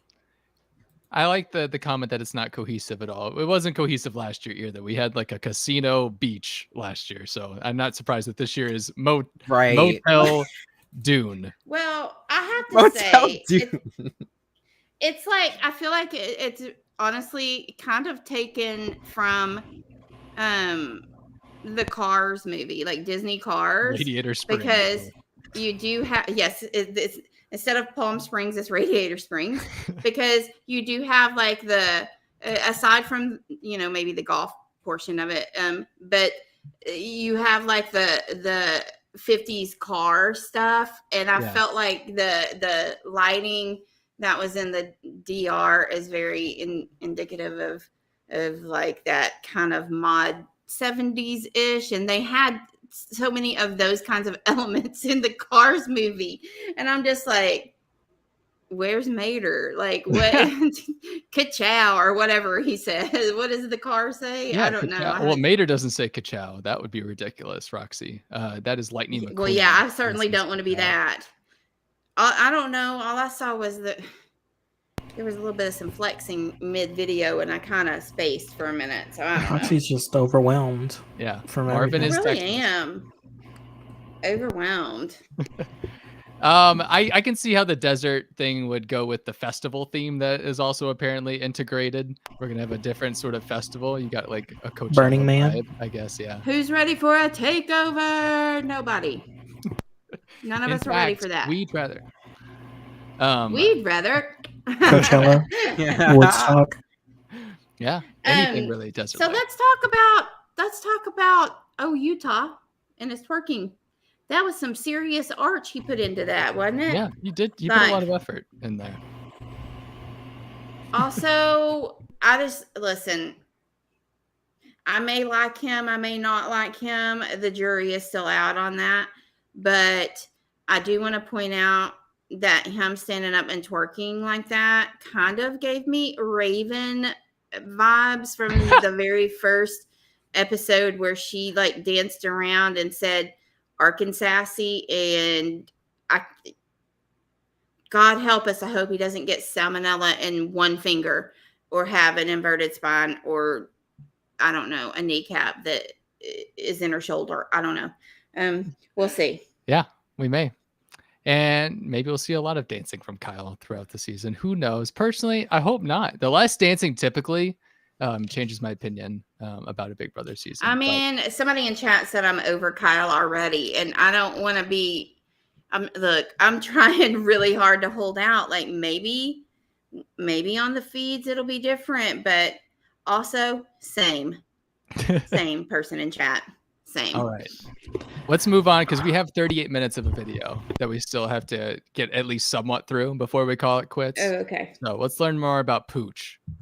Watching Big Brother since middle school, so probably around 11, Big Brother 11, 12, all the way through. I actually recently went back and watched Big Brother season 2 and 7 and absolutely fell in love with Chilltown.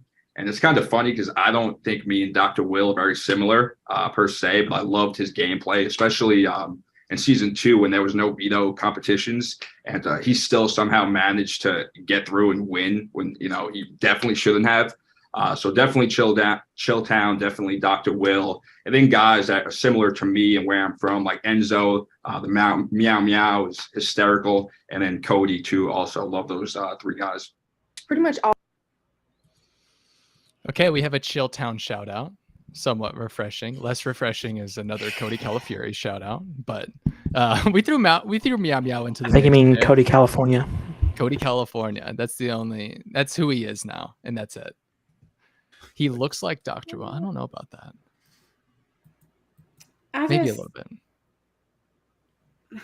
I just don't get a lot of flair from Pooch so far, and that's my main thing.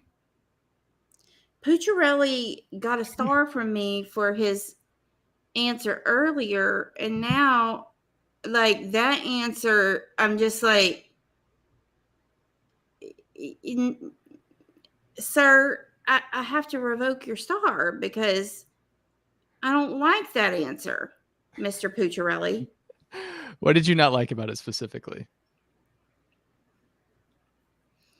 He said he named Cody California as somebody that is similar to him, and I don't wish for that. Okay. I've had enough of the California Califioris, and no. Okay, just no. I mean, that's fine. We can summarize it to just no for now, and maybe it'll change. I'm telling you, he's the New Jersey version of Frenchie. Confirmed. That's such a oddly specific thing to change. Well, Frenchie last But year, not in this case, inaccurate. No, but not entirely. Frenchie last year was very no. I don't feel like because Frenchie in his interviews, all of them was very much. I'm going to make sure all the people that you like stay around. And I'm never going to do one bad thing. But people think I'm a farmer, but I'm not just a farmer. I don't feel like it's not the same thing, I don't think. Pooch is also much more reserved than Frenchie. So Chad is saying that Turner, Matthew Turner, that he is not a good person in life. Like his sister even says. Well, that was quick. Yeah.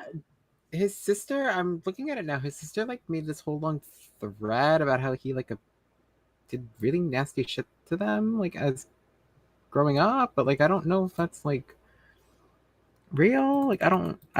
Is it family drama that is inaccurate or skewed? Right? Like I'm just like it's just like a Twitter account, so I'm like I don't know. I don't know. I always feel like that's kind of. I don't know.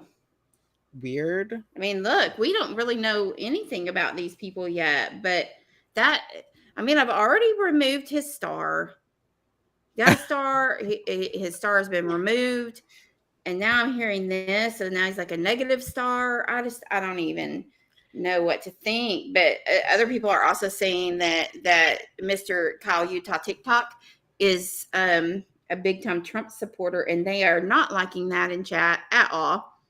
Who? Kyle? Same. That's what they're saying. Interesting. Man, I did find out that Michael, the one that we love, he has infinite stars. Yes, Don't tell me anything bad.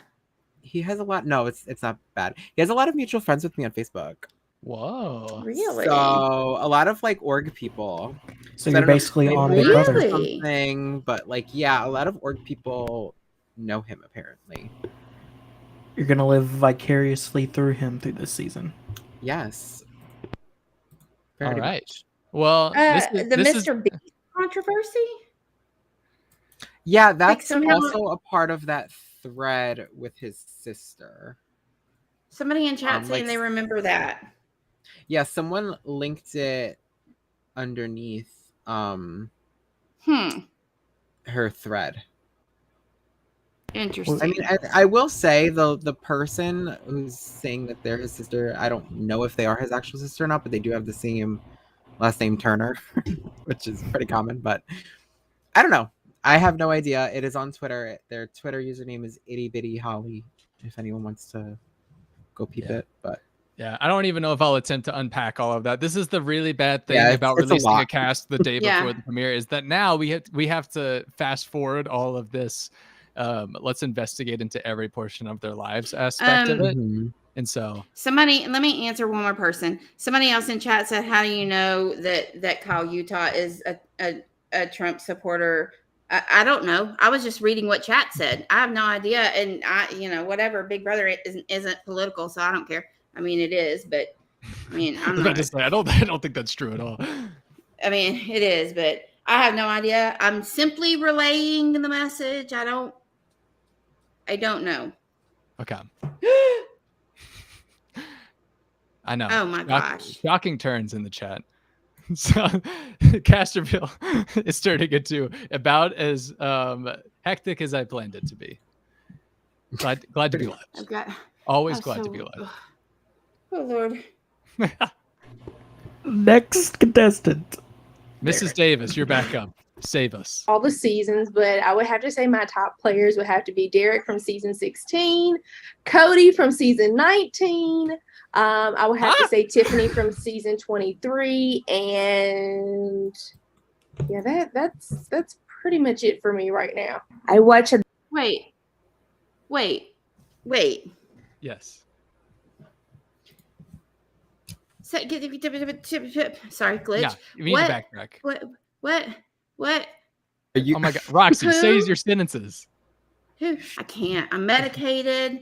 I'm overwhelmed. I'm overstimulated. I've got ADHD. And who did she say were her favorite players? She said Derek Levasseur, and then she said Cody Nixon from season 19, and then Tiffany from last season. Interesting. That is a mix of people that I never thought you would put into one group. Yeah, it is a big jump going from. Well, Cody and Tiffany both won America's Favorite Player. I will say, if you can believe that. I mean, yes, there is that.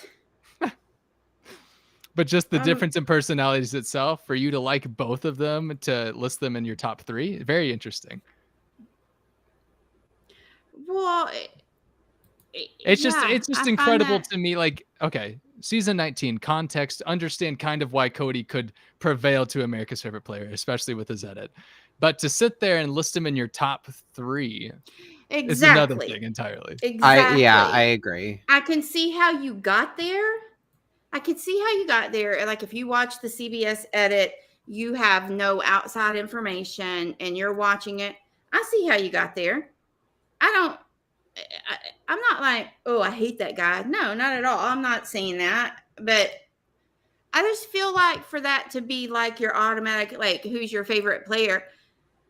He's not like my least favorite player ever. I mean, Joshua Welch is that, and then Raven. But anyway,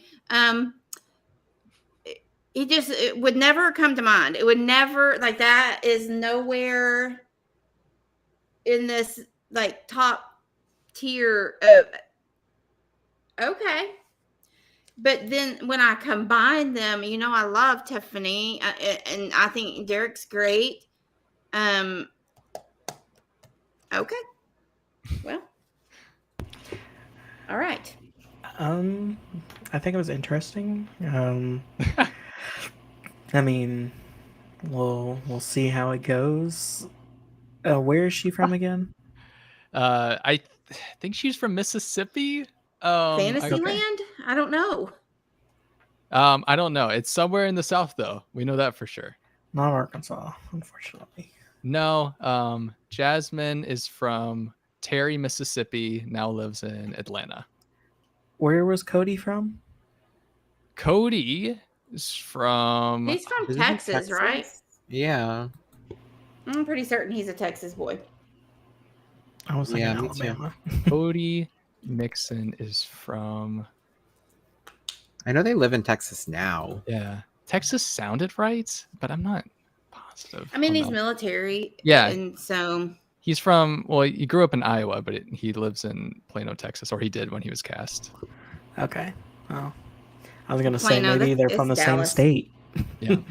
But yeah, I don't know. It's kind of far off. Maybe she got her seasons confused. Maybe she meant Cody, California. I don't know. At least it was a different Cody. It was probably the positive spin I'll take on that. Well, at least we divulged a little bit from too much season 16. I don't know. Let me listen to Indy. All right.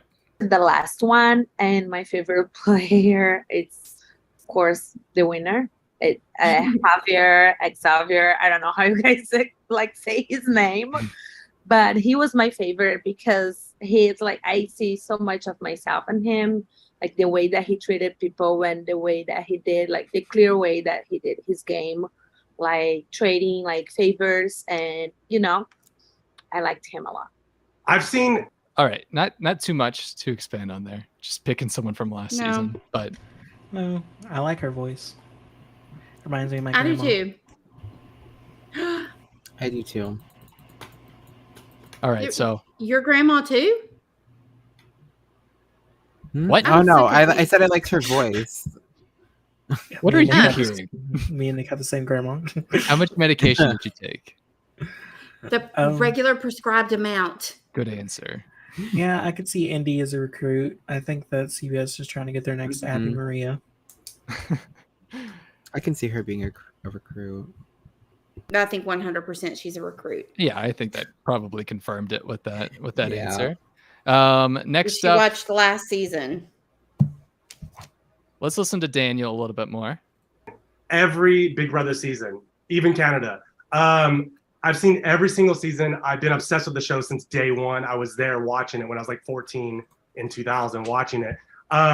And my favorite players of all time, easily Dan Giesling, Casey Clark, Brett from BB20, Janelle, Brittany Haynes, Dr. Will, obviously. But I keep it concise. Dan Giesling, because he was very strategic and very socially intact with everyone in the house. And I think he played up his social game, and then he started winning comps when he absolutely needed to.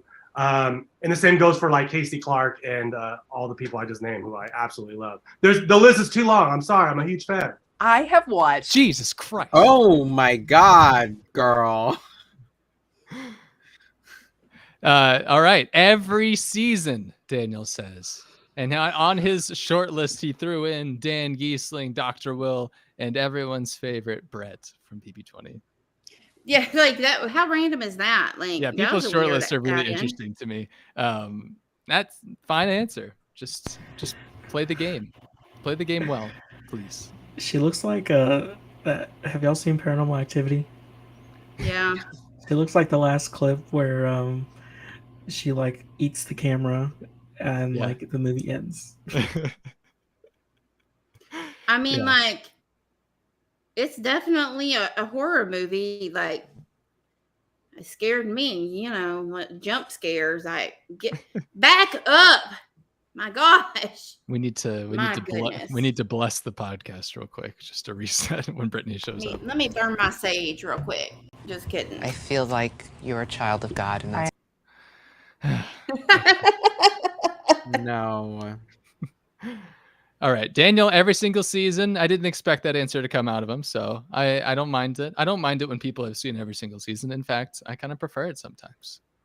Yeah. I do too.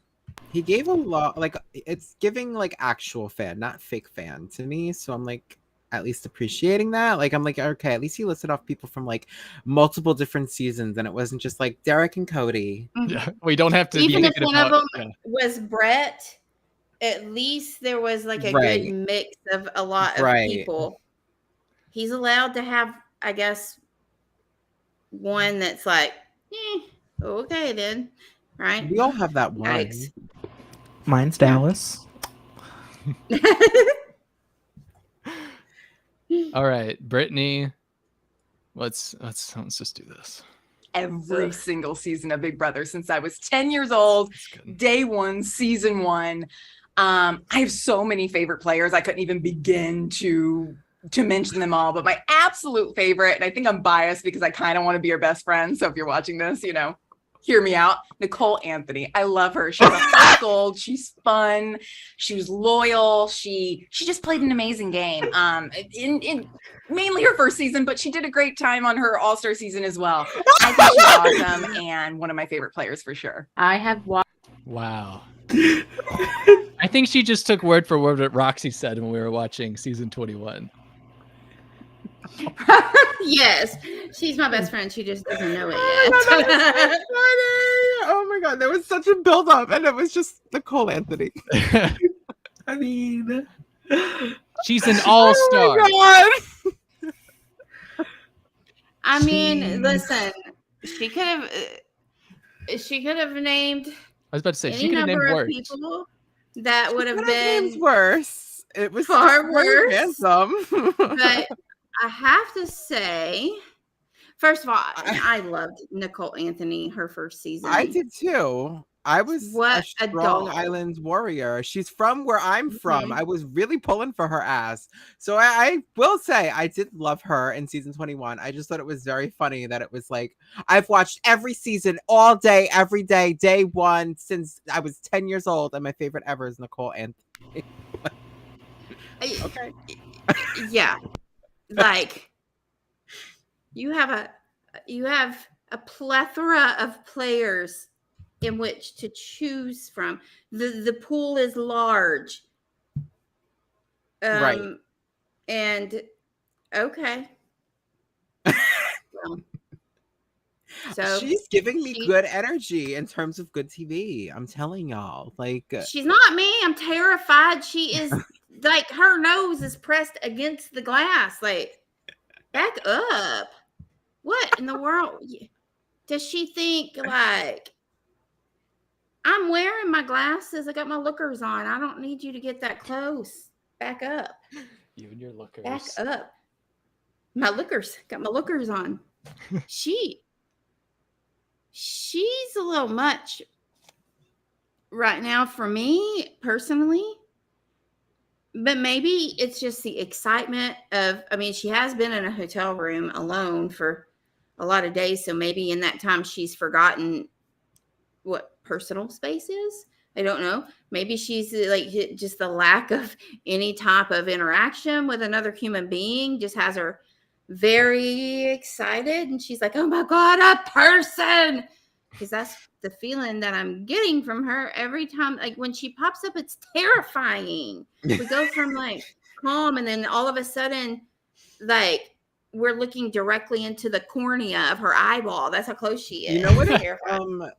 It's giving me the crazy girlfriends memes. Do you remember those? Yes, I do, and that is That's so accurate. Oh my God, Nick, that literally is what so it's on giving point. me. I think personally in my mind that's the first thing I thought of. It was just like so in the back of my brain, just like reserved that I didn't think of it immediately. That is exactly what is happening. Yes. Maybe that's her huge secret. She is the that girl from the meme. Look, her secret's gonna be something so like ridiculous. Like No, it's gonna be Your like favorite- Bronte math type of thing. no, it's like her favorite flavor of Pop-Tart is wild berry or something like that. It's a secret, whatever it is. Or maybe she has to do with the twist that we were voting on night one, and that's part of her huge secret. She's the saboteur. That's right. The S stands for sheriff. That's what it is. I can't. All right. I got it. Somebody else. Watch season 23, season 16, season 10, and then I watched Big Brother Canada season 6. And my favorite players, I really liked Nicole from season 16. I understand that a lot of people don't like her like after that season or something, but for whatever reason, I really liked her. I thought that she had a really strong social game. I liked her personality. I thought she was a fun person to have in the house. Something that I always think about is like, yeah, I'm trying to win this game, but also like, who would I want to have in the house just as like a fun person that I enjoy being around? Because, you know, we're stuck with each other. And so I think that's a huge, huge part of the game too, is just like, who do I actually want to be stuck in this house with? And I think Nicole would have been really fun. Okay. So this girl really jumped at the top of my list. She sounds like me whenever I said I like season 18 and how y'all hate on me for at least sort of liking Nicole. Yeah, You can like so she's Nicole. great. You can like Nicole. It would just make more sense if you like Nicole for season 16 reasons. I mean, I like her in 18 because I think she's a much better player in 18 and 22, of course. But in terms of watching her play it, I would much rather watch her in 16 play the game. I mean, have y'all watched the video that I sent? No, why would we do that? I mean, come on. I don't know. Probably. I don't remember. I don't know. Yeah, I'm gonna say I watched it. I'm pretending I did. What was it? It was a video detailing the mastermindery of Nicole. Oh, yeah. No, I didn't watch that. Because I thought it was a joke, to be honest. Were you not joking? No, it was for real. I will I'm go sure it back was a and great watch it video, and I'm then. sure it would change my opinion slightly about Nicole Franzel. Listen, I think she's a great player, but she's an annoying player to watch play the game because she's good at it in a really like annoying way. I don't know how to describe it other than that. That's the only way I can describe it without not talking about it for an hour. But it's fine. It's fine if you're a fan of Nicole Franzel. I just can't watch her play the game. It's fine. It's fine. I hate her, but it's fine.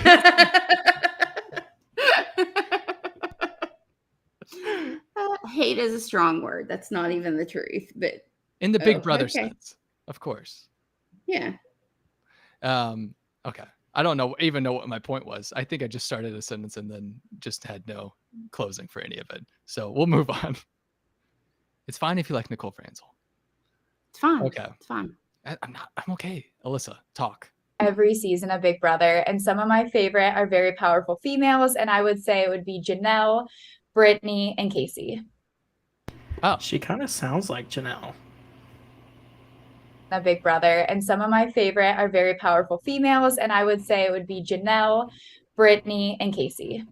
Okay, so Is Alyssa so she far, Brittany Haynes? Yeah, I'm assuming no. because, or is Not she? Fertitti. Yeah, baby Is she Brittany TikTok dancer? Is she Brittany? I kicked the ball a million times. Brittany, like what Brittany? I don't know. I'm going to assume the iconic Brittany. So Haynes. Yes. So Brittany D'Angelo.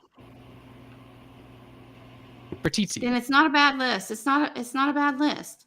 No, good it's not. list. I wish she would go more into it, though. I think she Yeah, I you want probably you to just tell didn't me know why. that you could just ramble for however long you wanted, which is fine. I mean, I'm sure these interviews are hard to do, just sitting in front of a computer and being like, okay, now, tens of thousands of people are going to watch me say this. I mean, what's his face with the haircut, acting like he had a pew pew to his head, and he was like, "Oh my gosh, I don't know what to do. I don't know the answers." All right. We already got through that question. So the HOH is targeting a close ally of yours. Do you make waves and make try to flip waves? the vote? Or go with the majority? HOH is targeting one of my closest allies. Do I go with the house, or do I make waves for that person to stay?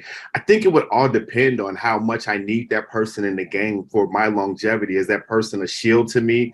Can that person be offered up, at this particular point? I think it all depends on what stage in the game that you are before you start, eating away people who are actually in tune with you, because you eat away your number one alliance or someone who's close to you, then you're by yourself. And then you're looking to try to build up again. And that is a short window of time that you have, and anything could happen in that time. So I would honestly have to say it all depends on what stage in the game that we're at for me to go ahead and go along with the house and vote them out. Well, obviously, if I All right. Terrence got a little bit better with that one, I will say. Yeah, I mean that's a good answer. It's It's the a more truth. politically correct answer. So yeah. I mean, it's the truth though. Like, I think that's contingent upon what's happening in the game in that moment, because how close is, like, I need more details. Like, how close is your ally? Is it your number one ally? Like how close is the vote going to be? Can I swing it? Like, I'm not going to step out on a ledge and try to save somebody that there's no way to save them, even if it's my number one. Like, I would Yeah. try and figure out how to do it, I mean, because it's not like they're just gonna be like, I just had a vision. I'm definitely gonna flip the vote. yeah. Yeah, because Like- I mean, like, I don't know. You have, I'm trying to think of a great example. Like, first week, Dan and Brian. Like, you have that as a good example of just like, okay, well, you got to let Brian go or else I'm gone type of scenario. Or you could have, Exactly. what's a much But if closer you're, scenario we've had? You're further into the game. I mean, it just depends. Brett on the and scenario. I agree. Brett and what's his name? Winston. Winston. I feel like that's similar to kind of just very early on in the game. I'm trying to think of later on. in the game, just trying to sway a vote or anything. Like Zanky, maybe, I don't know, them trying to get backdoor Zach or whatever, trying to put up a fight to save him in 16. I hate that I just brought up 16, but I was thinking about how angry I was that they were about to let Zach go back then. Oh my gosh, ugh, I went into mourning. Like Bridget complete, and like mourning. Bridget and Michelle. Maybe Bridget and Michelle. That's not a bad call out. Season 18, but still, you know. I mean, Nicole masterminding. Well, so long story short, I think the answer that Terrence is his name, correct? Yes. His name Terrence. Okay, I think the answer that Terrence Magnum PI just gave us was a pretty decent answer for that question. Just based on, like, I mean, you know, that I think it's just contingent upon what's happening in the house. But if you got to cut them. It's every man for themselves when you play a game like this, or any game if you're me. But so I like that answer a lot more than I've liked, particularly his first answer. So there's that. I'll just say this: we've been sitting here for about 2 hours now. So I'm going to take a break for a moment so we can just kind of get out of the loop of doing this over and over again. How do we feel now that we've seen them kind of answer at least a couple of questions and just gauge how they are as people a little bit more? How do we feel about them as a whole? Do we feel decent, cautiously optimistic, or do you feel really bad about their ability to play the game? As always, I feel cautiously optimistic. I think we've got people that have given us some answers that indicate that they've at least watched more than one season. There's a couple of them that I'm like, dude, you haven't seen any of this. They like drew your name out of a phone book or something. But I don't know how you got here. But did you deliver the mail and they said step inside? I don't know.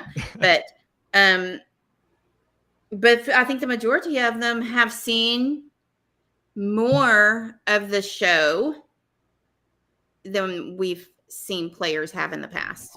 I think so as well. I don't know if that's just recency bias or anything, but it feels like more, or it feels very similar to last year in terms of how much they've watched the show. I feel very similar in that way, to where I'm not outright just hating anyone right off the bat. Twitter drama aside from anything, just based off of looking at their videos and not knowing anything else about them, I should say. I feel like it's really diverse. Again, we've got a good mix of people. I feel like the ages, we have a higher median age than we've had in some of our past seasons. And that's what I was about to look up. Does anyone know what the average age is? I don't. I just know it's higher. Yeah. Based on, because a lot of them were mid 30s. So Terrence is 47, and then we've got a lot of them that are very close to 30. We had Paloma. She's young. She's 22, and Matt Turner, who is getting so much hate on Twitter right now, is 23. Which one's Matt again? Turner, with the long blonder hair. With the glasses? No. No. The one in the rose shirt in the graphic. Rose shirt. Oh, okay. Yeah. He's the thrift store owner, correct? Yeah. Yep. Yes. Okay, so the average age for this cast is just under 30 years old, and last year it was about 27, I believe. So so about. Yeah, I kind of like that though. I feel like you get a lot of like young, dumb, and stupid people on the show all the time, and like those are the people that go on the show and say, do, and act certain ways. So I'm hoping with an older cast, we get people who are a lot more smarter and like, want to be here because this is a really big opportunity to win a lot of money, like life-changing money. And I feel like these people are older and they're not like young and stupid, like I just said, and they're gonna want to play the fucking game. So right. Some people in chat are saying that they don't think that there's any Asian representation, and I don't know. Don't think so, but I'm not 100% certain if maybe I mean, we don't have anybody like Derek. We had Derek X last season. Yeah. And so I don't see anybody like that. I don't think that there's anyone Asian. So they're saying that, and other people are asking if there's any LGBTQ representation. I don't know the answer to that, but I'm pretty certain. I'm pretty sure that Michael is. Yes, I saw a tweet from his fiance. All I'm saying is he was. Oh, I don't know about that, but he was retweeting Drag Race things that he was Team Willow Pill and Team Angeria. So I'm pretty sure, ladies.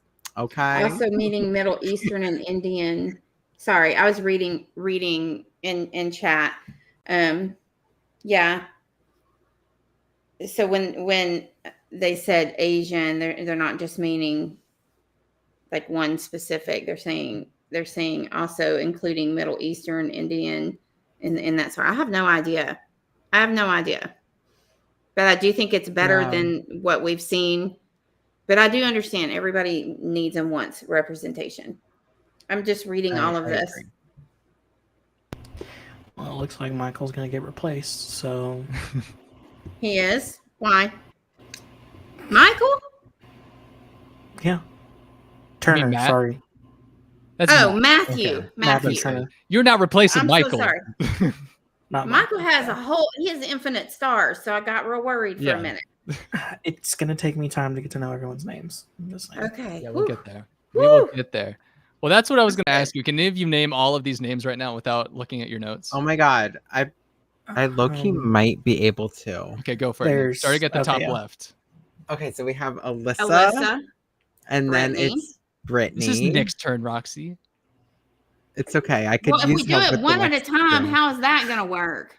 I don't know. I don't remember the next two. Those are the two girls' names that I'm struggling with right now. But if you skip those two, then you have Taylor, Jasmine, Indy, right? Mhm, And then Indy. Paloma, or Palomar, as the article likes to say. And then you have Turner, Michael, Monty, Marvin? Yeah. Right? And then I don't remember Hat Guy's name. Terrence. There we go. I His knew it name's started with a Terrence, T. yep. And And you then have the Pucciarelli, Pooch, Pucciarelli.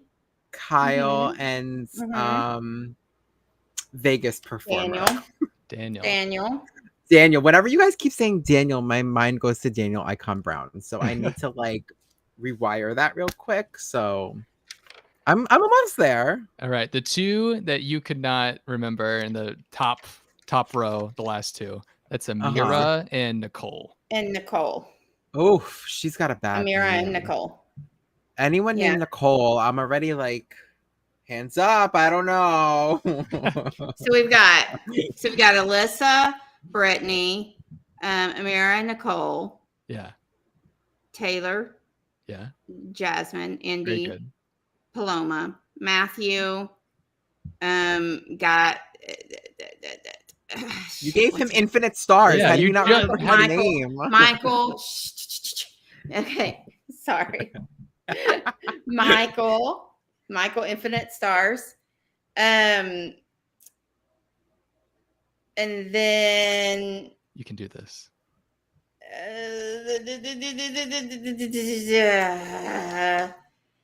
Monty. He's Monty, right? Yeah. I know the next one is Marvin. Monty, Marvin, Terrence, Pucciarelli.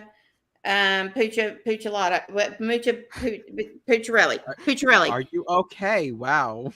No, I'm not. Pucciarelli, Kyle, and Daniel. Yeah. So okay, so let me do it one more time. Oh, yes. Okay. Please. Not for y'all, for me. Okay. So my gosh. Alyssa, Brittany, Amira, Nicole, Taylor, Jasmine, Indy, Paloma, Matthew, Michael, man, these names. Matthew, Michael, Monty, and Marvin. My gosh, too many that's M's. row of M's. Matthew, Yeah. Michael, Monty, Marvin, then Terrence, Pucciarelli, Kyle, and Daniel. Correct? Did I get them? I don't know. I think you got it. Okay. Unless someone outrightly says you got someone wrong. I think you're ready to watch the show, Roxy. Am I? Okay, so we got Haley, SB, Brittany, Joey, Ika,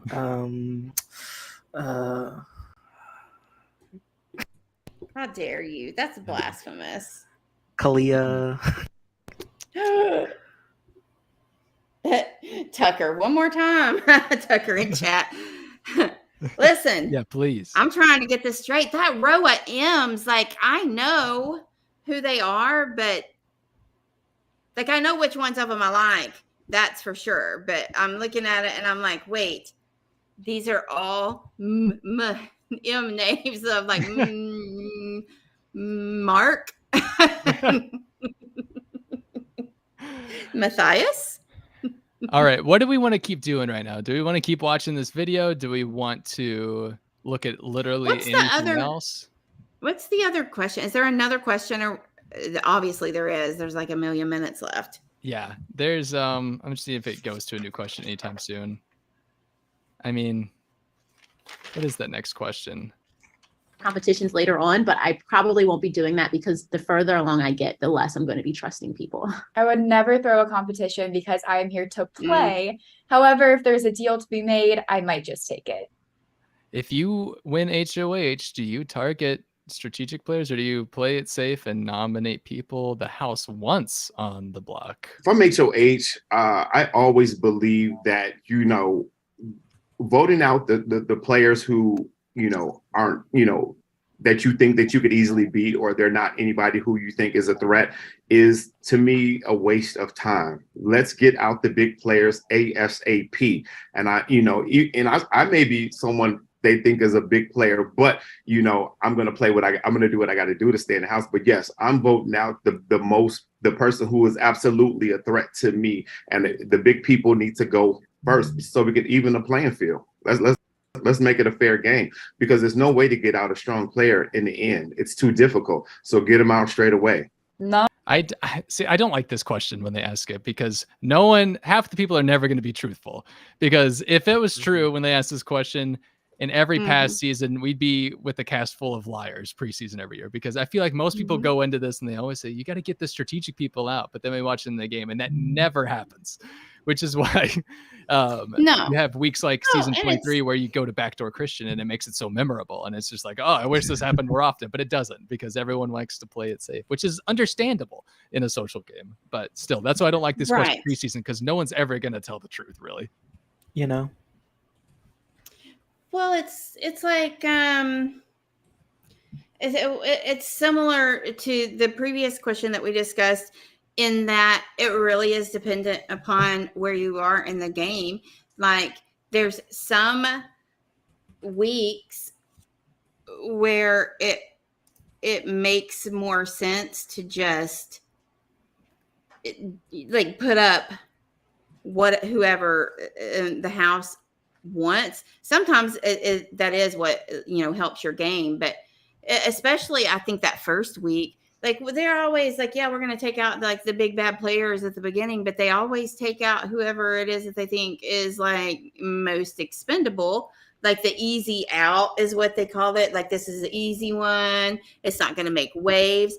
But you do have a couple of times, like in other times of the game, where we've seen players like maybe you accidentally won HOH on a crapshoot or something, and you are in such a good spot that you're not ready to come out and make, any move that shows your cards yet. You're not to that point. And it's like, I've got to ride this. It depends on what type of game you're playing. Are you playing, a physically aggressive game? Are you playing intentionally an under the radar game?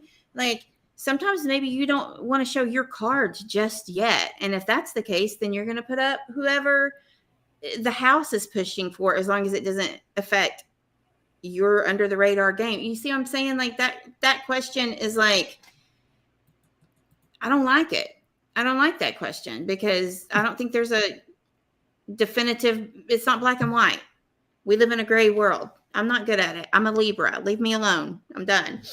But do you understand what I'm trying to say in my ramblings? I do. And I think what it really boils down to is you can't ask a question that is like has one answer or one good answer, one wrong answer in a game that has a million different variables all the time. That's just really what it is. I mean, yeah.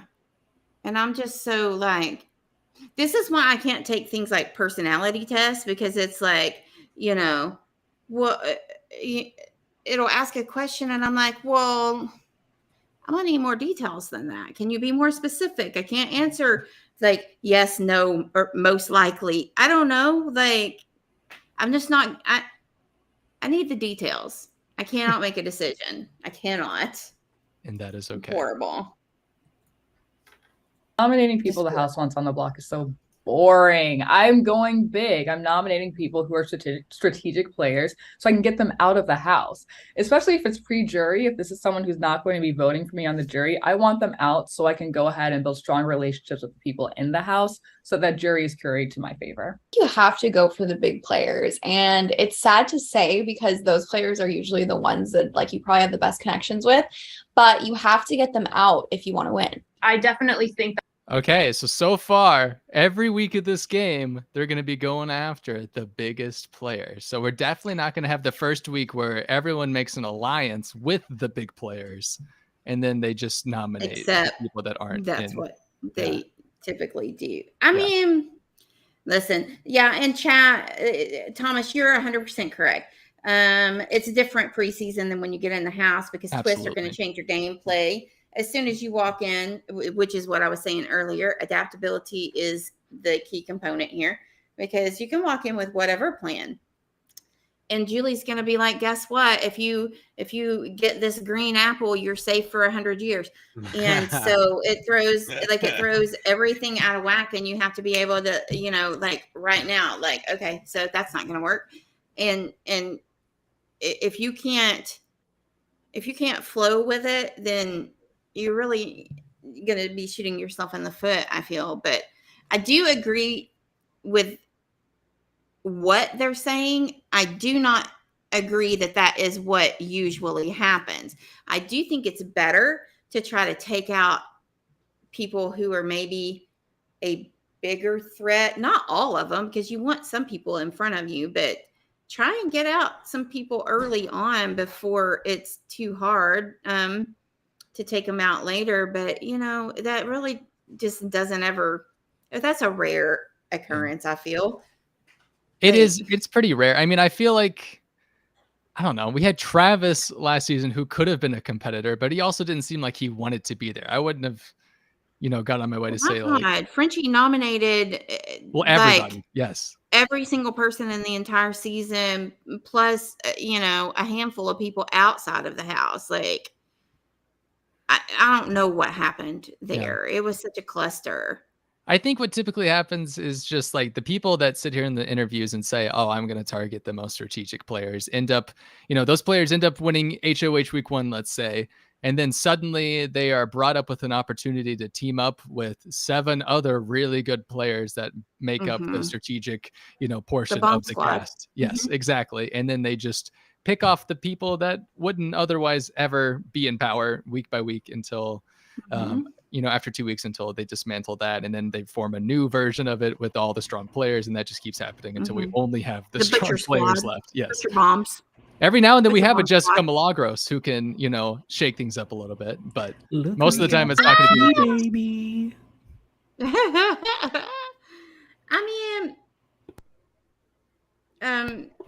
Okay. So wrangle the chat real quick, Barrett, and get rid of that.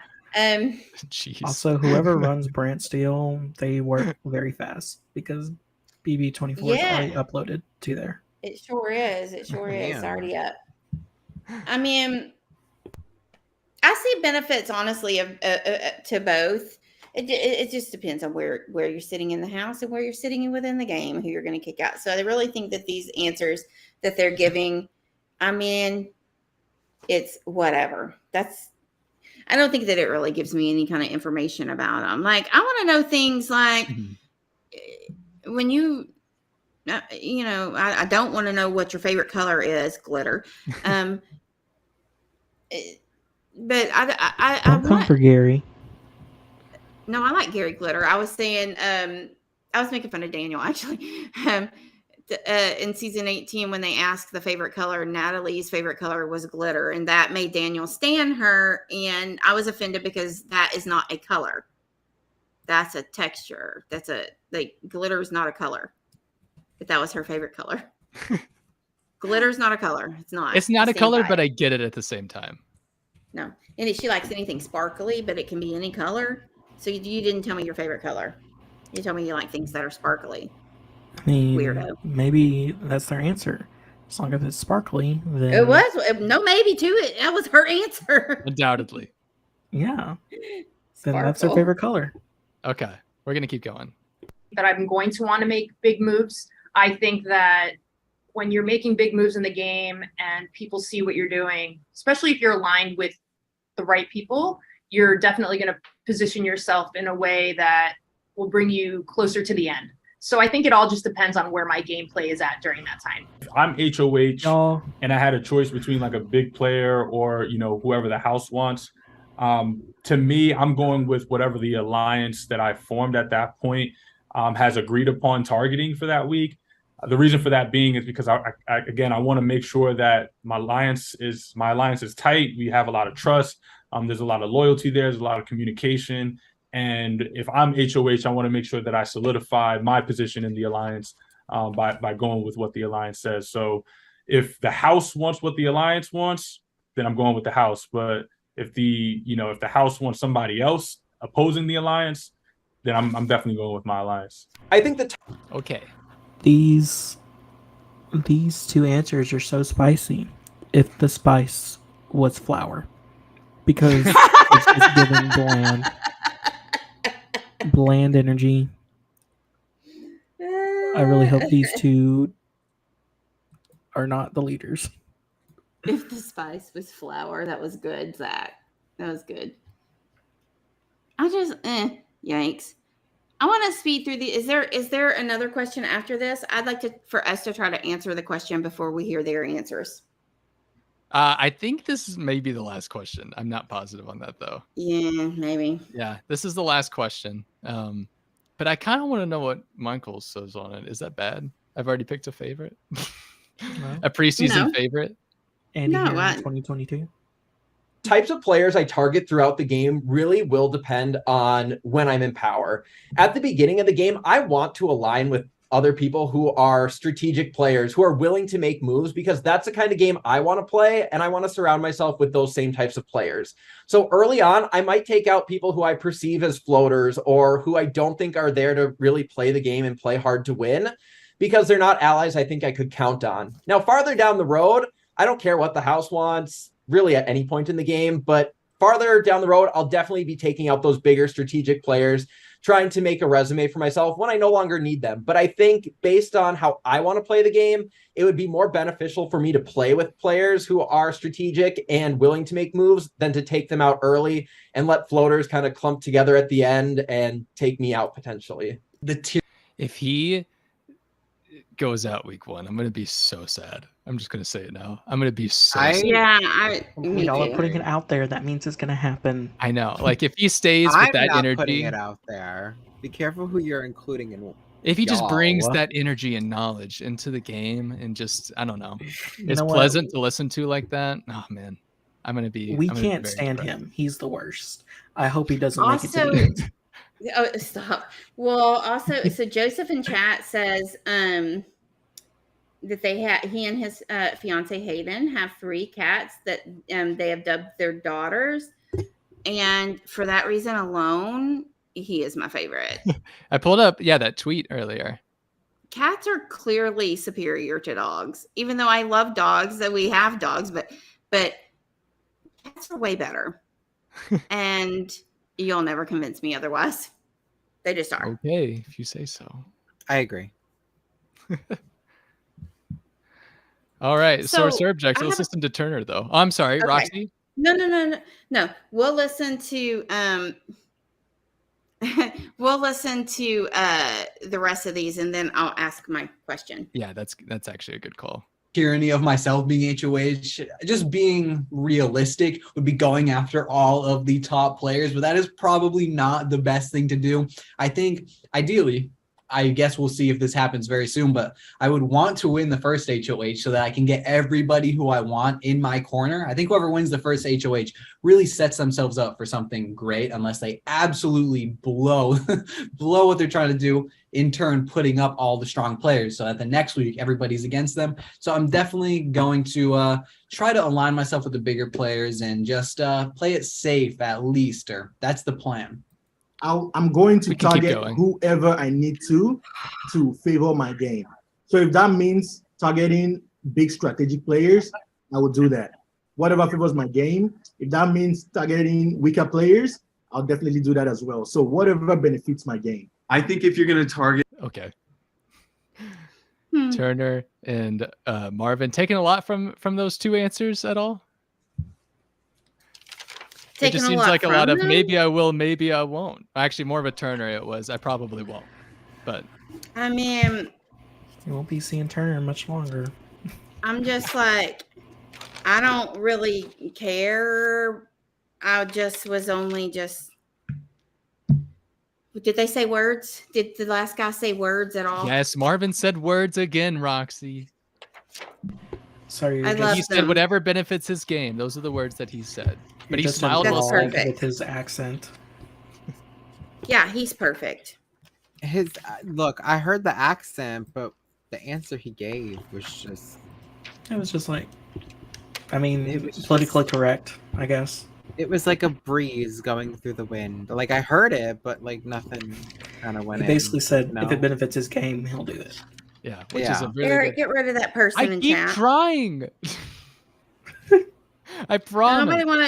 Nobody wants your naked fun, okay? Person in chat. We don't want your naked fun. Wait, is it Marvin? Hold on. It's actually him. We're going He's back trying to Kyle. Get a big strategic player, it has to be a backdoor. Because if they won the power of veto and they come back in the game, they're 100% gunning for you. And if they're good at strategy, they're going to be able to rally the troops and get you out. So I think if I win HOH, especially early on, I'm going with the two maybe outcasts of the house with the possibility of a backdoor with a big strategic threat. So I love this question. It's different because you're a fan. You're sitting there in your living room, like I have for so many seasons, and you're like, why aren't you going after them? Why aren't you going after them? And I think it's a little bit different when you're in the house. It's something where, like I said, I want to entertain. I want the fans to have a blast this season. I want to have a blast, and it's something where, like I said, being a competitor again, I could see myself, causing a little bit of chaos, throwing up some people maybe earlier on. I think timing is everything.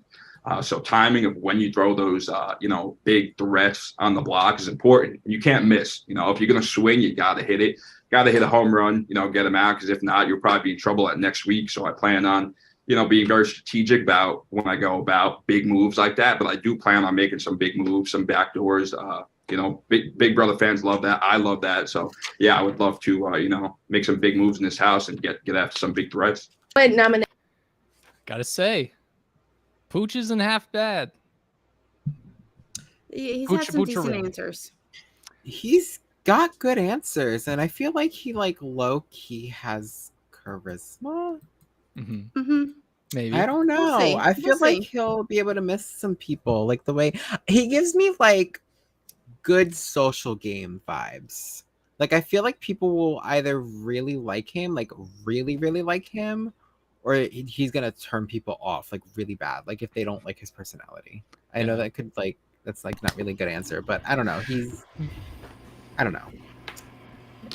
His personality isn't the worst so far, but let's give him about 10 seconds of a conversation in the house before Right. we decide, really, because Mhm. I feel like people had feelings about Brent last year that were very positive, going into the season. And then they saw him have a conversation one time. And they're like, oh no. Drag me. Mm-hmm. That was my man for like 2 weeks, and then he got really weird. So. And then he got really sad. New Jersey Frenchie just isn't doing it for me. I don't know. Staten Island, not New Jersey.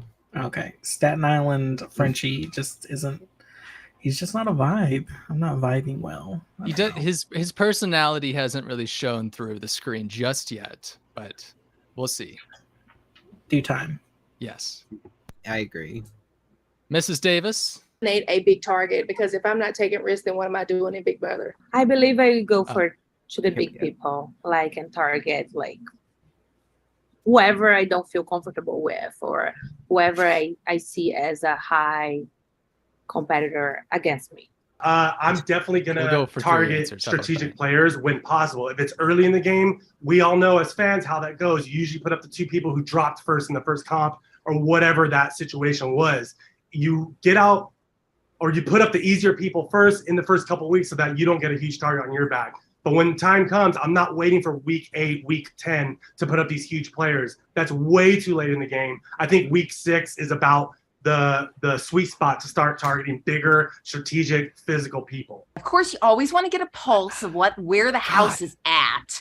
But again, it comes back to how can I further my game without. I want people, when I win HOH, I want people to be like, breathe a sigh of relief. Great, Brittany's HOH. This is a fun week. I don't have anything to worry about. I want to keep it lighthearted and non-threatening, right? So that they begin to associate relief with Brittany and power. And so I think we have to see kind of where the house is at.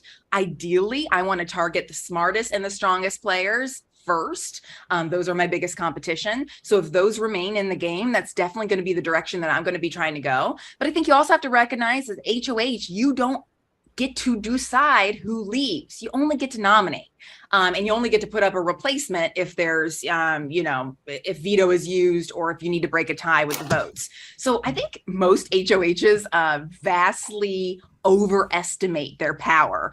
And I kind of want to set things straight a little bit and really recognize what role I play as HOH. I think it's much stronger to recognize what you can gain from everyone remaining in the house as HOH, as opposed to deciding who's leaving. Anyone who's leaving besides me is a win in my book.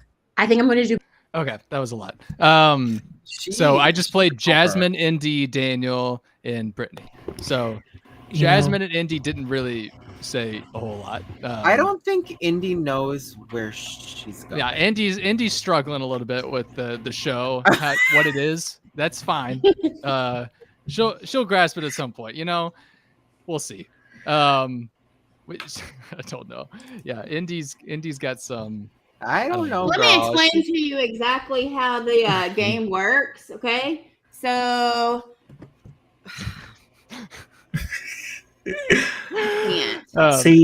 Daniel, I thought he was doing pretty good in terms of just making the generic. You don't really know you have to figure out when to target certain people, when to go after the floaters, when to go after the big competitors. But then he went back on that by saying, like, I think week 6 is probably good. No, you stick with the first answer, that you just got to feel it out. I didn't like that he went back on that. Also, I don't like you're waiting until week 6 to try to make a big move. I don't like that you think that that's a good idea. Given an average, though. It's just given an average. I know. You just got to say words at a certain point with a question like that. This reminds me of a lot of a certain game that was played where people were trying to make big moves too soon, and it came back to bite them in the butt. And we ended up losing a Brant steal because people weren't listening to me. And I mean, we could have won the game, but Oh my God. This again. I mean, listen, it is true though. He's not wrong, but He's not wrong. Where is the horse? Are you done beating it? Because I think that's my last time.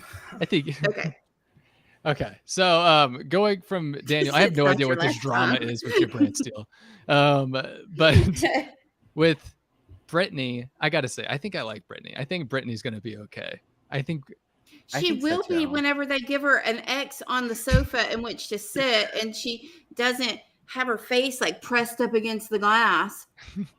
Maybe she's like, so you want me to tell you the role of the HOH? Okay, I'm going to run down all of the rules for the entire setup of the game, okay? Shut up, Brittany. Back up. But I mean, I don't know if I was like totally vibing with her whole concept of an HOH rewording type of thing that she was going for. Of just how we need to reanalyze the power of the HOH. No, the power of the HOH is that they're HOH and nobody ever likes to upset them ever. So if you want to disrupt that kind of, continuation that we've had over the past few seasons, then by all means, go for it. I think she means she wants it to be an HHO or a OHH. Well, she wants to mix it up. I don't even know, I but mean, why not? are they sequestered in different hotels? Are they all in the same hotel? Well, Brittany's bed headboard is different. Yeah, Well, some of them have 2 beds and one of them has.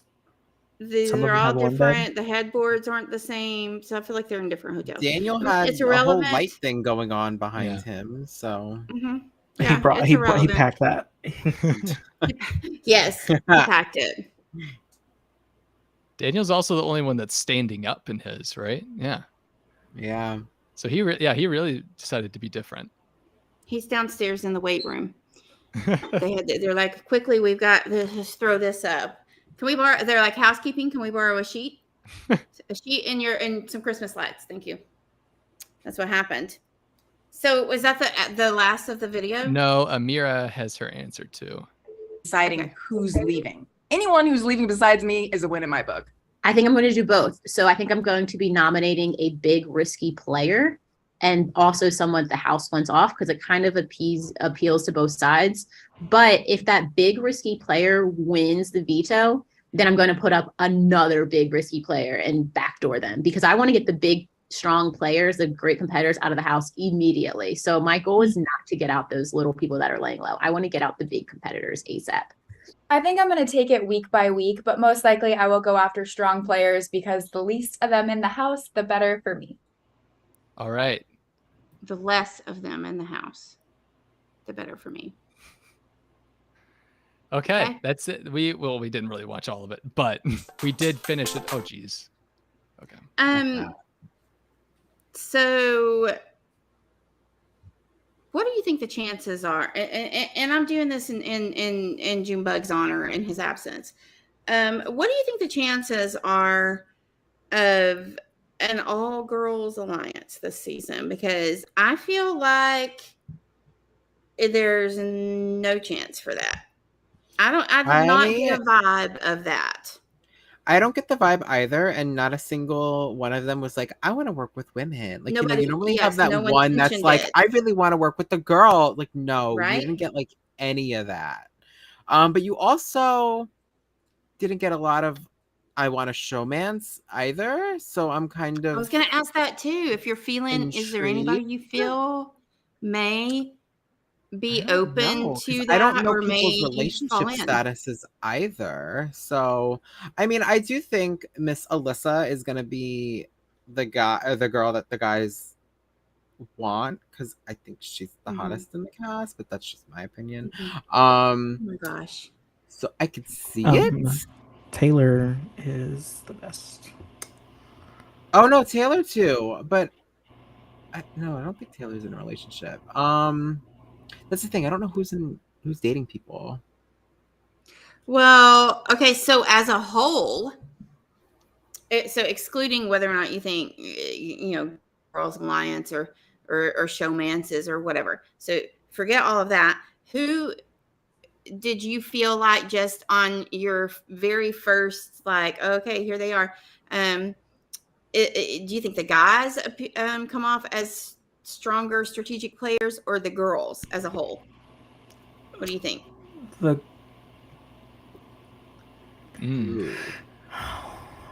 think the guys are more strategic, but the girls are more interesting to me because I feel like they all have better personalities than like the guys. Some of the guys come off as like more bland, whereas I feel like all the girls have like something like unique about them that I could like pick out, if that makes sense. Like personality. No, it does make sense. I can see that. What do y'all think? I think I agree with Nick. I think there's a fine line between being very strategic, especially in preseason answers, and also being overly strategic. And I think more of the women had that fine line of just going into it with more of an open mind as opposed to being clear cut. This is what's going to happen every single time, which I think is very valuable when casting a show like this. So I would agree with Nick. Yeah, I think it's the same. I mean, you really can't tell much. I mean, but I think I like a lot of the girls, but I didn't get a lot of strategic answers from the girls. But I think the guys, I mean, Kyle is probably the one that I like the most. Interesting. Okay. I think it's Kyle.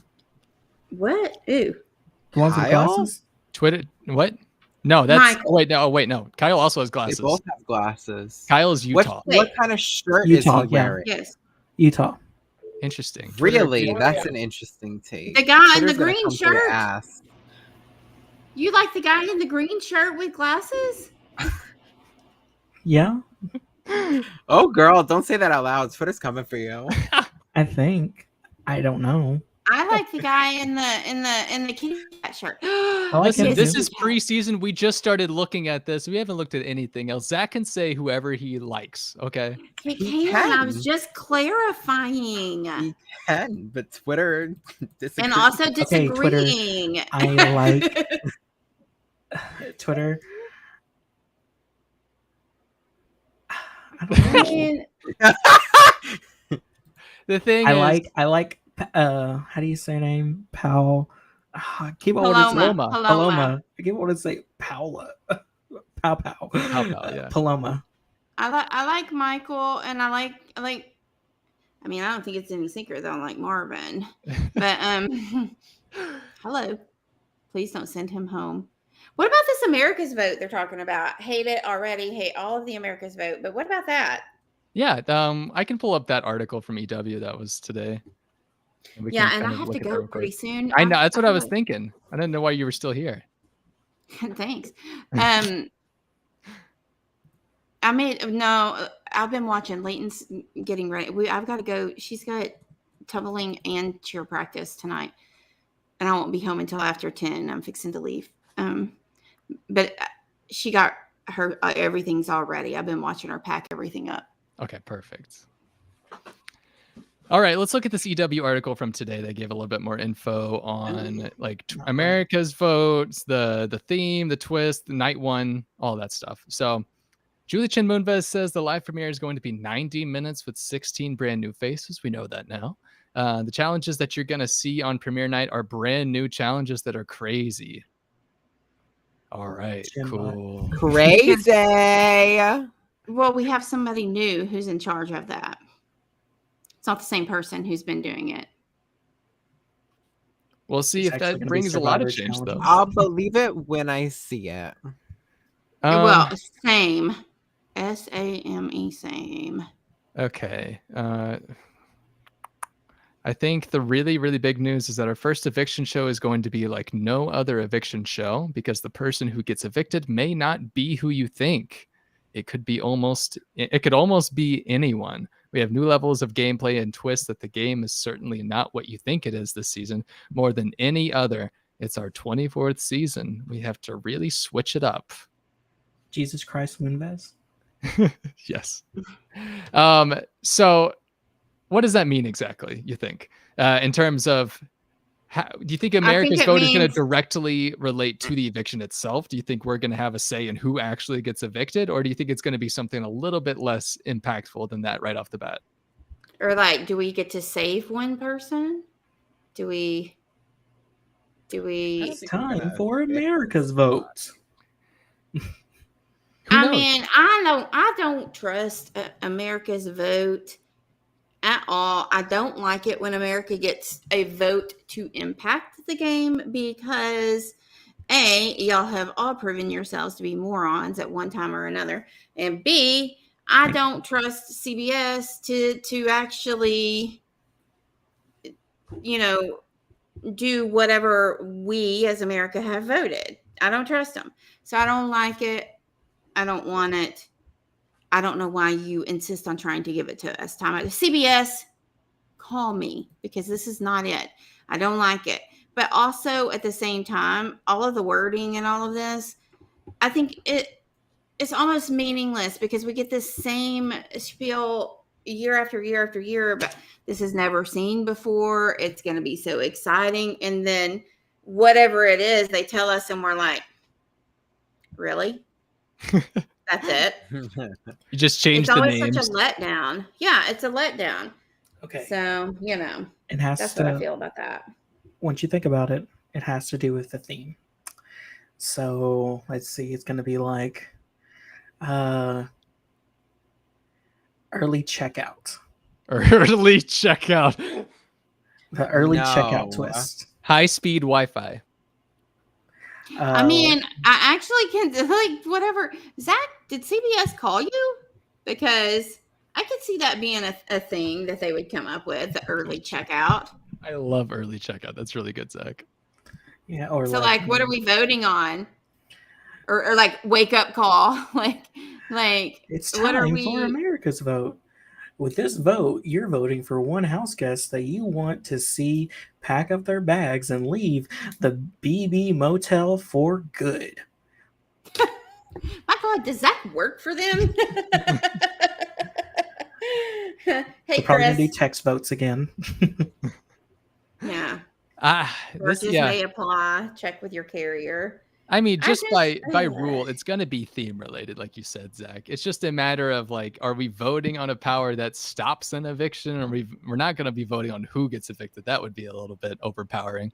But maybe we're impacting, I don't know what an HOH. I don't know what we could be doing. I just know I already don't like it. Almost anyone. So It's not going to be like we're going to get like a, is there people no vote veto? for. No, I don't think so. No, they would Is never do there- that. I mean, like, almost anyone. Does that mean it? Does that mean that the only person we can't? Like, can we pull the HOH down and throw them out? What can we do? What is my power, CBS? What is What it? what if it's the BB bellhop power? So whoever gets the really bellhop cannot. power this week, they're able to take anyone's bags and throw them out the door and let them leave. I hate that what you're calling it sounds exactly what they would name something. I love it. I love it because it is exactly, it's like Zach sat in on the board meeting that they had about this. Like, what can we call this? And Zach's just throwing them out left and right because he's freaking brilliant. Like, what? And then there's someone like, wait, motels don't have bellhops. And they're like, expect the unexpected. Exactly. My theory is what Thomas Scott said in the comments, saying that Survivor Tribal Council, anybody can be voted out style. And we're probably going to grant somebody immunity. And then other than that, I would actually like that. I do feel like think that'd be that pretty the immunity wild start. I think that will be probably what our power is. I do agree with that. I The hate thing- it. Okay, so what Dalton Ross has asked Julie Chen Moonves is that eviction night's going to be normal until the point where she has to drop a bombshell on them before the eviction, and that's where this twist comes into play. So if that were the case, if they got a twist on them that says actually anybody can be evicted this week, however you want to vote, except for the HOH or whatever it is, I feel like they would still just vote out the person that they were planning on voting out. I know it would But just be it's- such yeah, a bomb of a twist. It'll be a flop. But always it's a flop. CBS. Like, honestly, would we be that surprised? What if? I mean, What if for honestly. the first week, since it's a twist, they just give the two people who were on the block immunity? I mean, look, anything is possible, and the dumber it is, the more likely. But so let me ask you this: is this bombshell twist? Is this every week? Is this the first week only? And is this something? So it's not going to occur. There's no night one eviction, correct? No, I don't. Okay. There's no So- way that they could do a whole live move-in and an evict. Like, there's no. I don't No. see. being possible. Exactly. So that's what I was thinking. So if it's the first eviction show, it does make sense that we would have time to vote on the one person maybe we want to give immunity to, and they're going to call it something, whatever Zach makes up. And they're probably going to call him later and ask if he can brainstorm with them. So I don't know. Also, by the way, there is no live audience as of right now. No live audience. Yeah. Yeah, I think my least favorite part of this article was when Dalton Ross brought up the big alliance is steamrolling through the entire season. And Julie's answer was just like, yep. Like she didn't expand on like, but this season the twists are going to counteract that. It was just like, yeah, that definitely happens. Sucks, doesn't it? Well, I mean, every time they try to counteract it, like they didn't try to counteract it last year, though. They made teams, which just made it that much easier for two teams to team up into a bigger alliance. I didn't say last year. I'm saying anytime that they try to implement anything, because to where it will be less of a big, large, cohesive group and more of a power shift, because they know that is something that does bring good ratings. Like season 6 is one of their best. It is not the best. Season 10 is the best. Know that. But they can't replicate it when they're trying to replicate it, like by adding in friggin' Battle of the Block fan favorite twist and crap like that. Stop doing that. Just stop it. I hate all of it. Wait. What if they're bringing Battle of the Block back? Stop. I mean, it's been long enough. Think about it. Who they think they're going home is not actually going to go home. I'm going to throw up right now. Don't speak this into existence. There's the HOH and there's a secret motel manager. And they're able to nominate 2. No. Stop letting them hear this right now. Wait.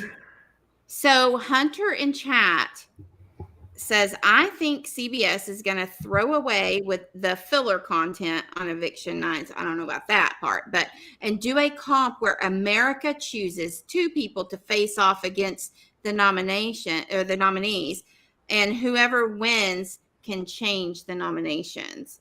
So that would be kind of similar to a veto, but it would be a live veto-esque competition in which we choose 2 players and then the nominees are the other 2.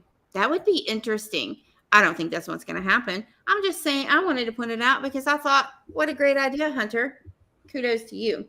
Like it. I think honestly what's going to happen is going to end up being a 3rd nominee. I mean, it's if possible. It's a 3rd nominee, I'm going to lose my mind. I know, right? Like, it's just all the speculation. It's just surprised you guys pick a 3rd nom. It's like, okay. That doesn't get any votes and just sits there and like, oh, we're going to go with the original person. It's going to be the...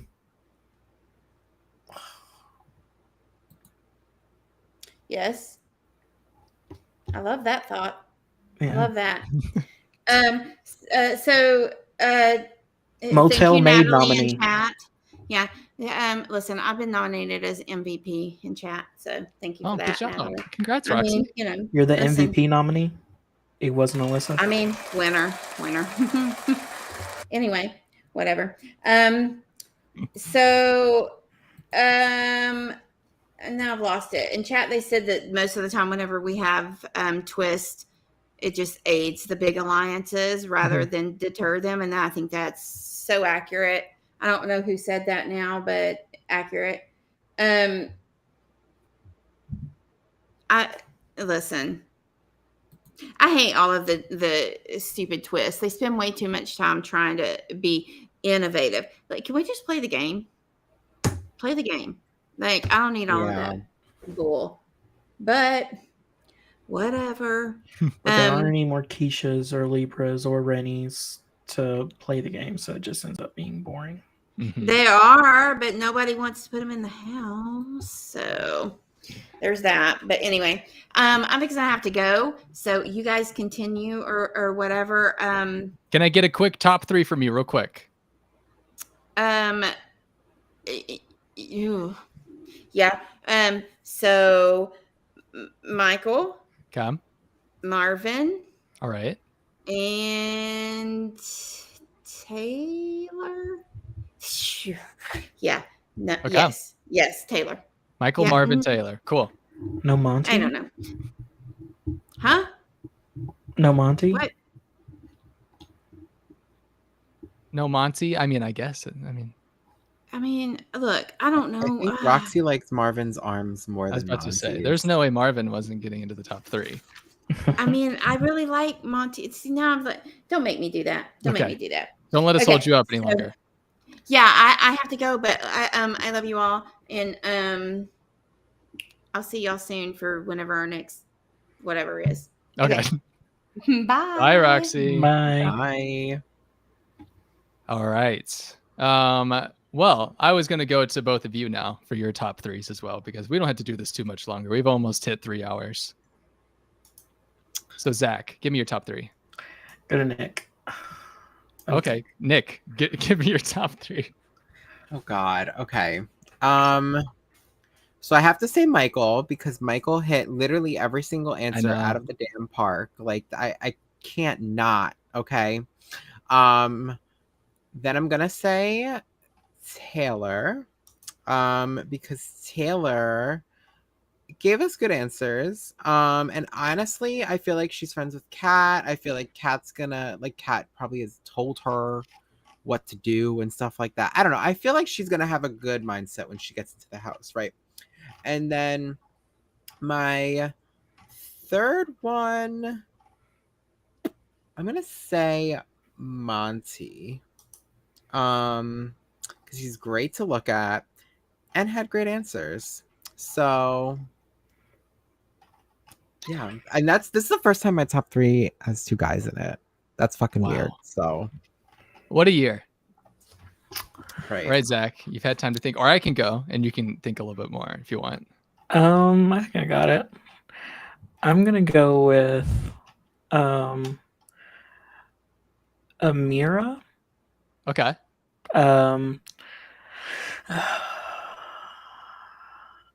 Amira, Kyle, and Michael.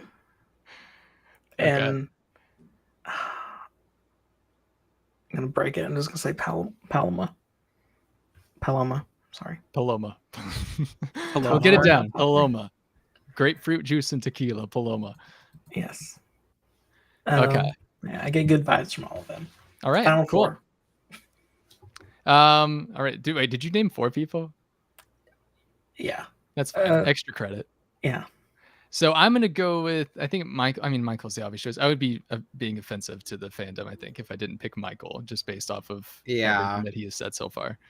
And then I think I'm also gonna go with Taylor. So far, just sticking with Nick's picks. I'm gonna make this last one different though, because I was gonna go Amira for my third, but I think I'm gonna go out of left field. I'm gonna say no. I like Marvin a lot. I'm not gonna put him in my top 3 though. Terrence, I also liked him a lot, but I just don't know if it's gonna work out for him. I might go Brittany. There we go. I might go Brittany. Just a good really. option, too. I mean, she seems feisty, which is the word that they misspelled in their intro video earlier. But I think if Brittany brings that energy in there, I think she could be entertaining. Obviously, it could go complete opposite, and we're just like, God, Brittany, why are you here? Why are you in this house? It could go like that easily. But honestly, after listening to her HOH answer, I just kind of want to see her in power just to see what happens, you know? I agree. I do too. I want to see her on a power trip. Yeah. I mean, let's do it. Week 1 power trip.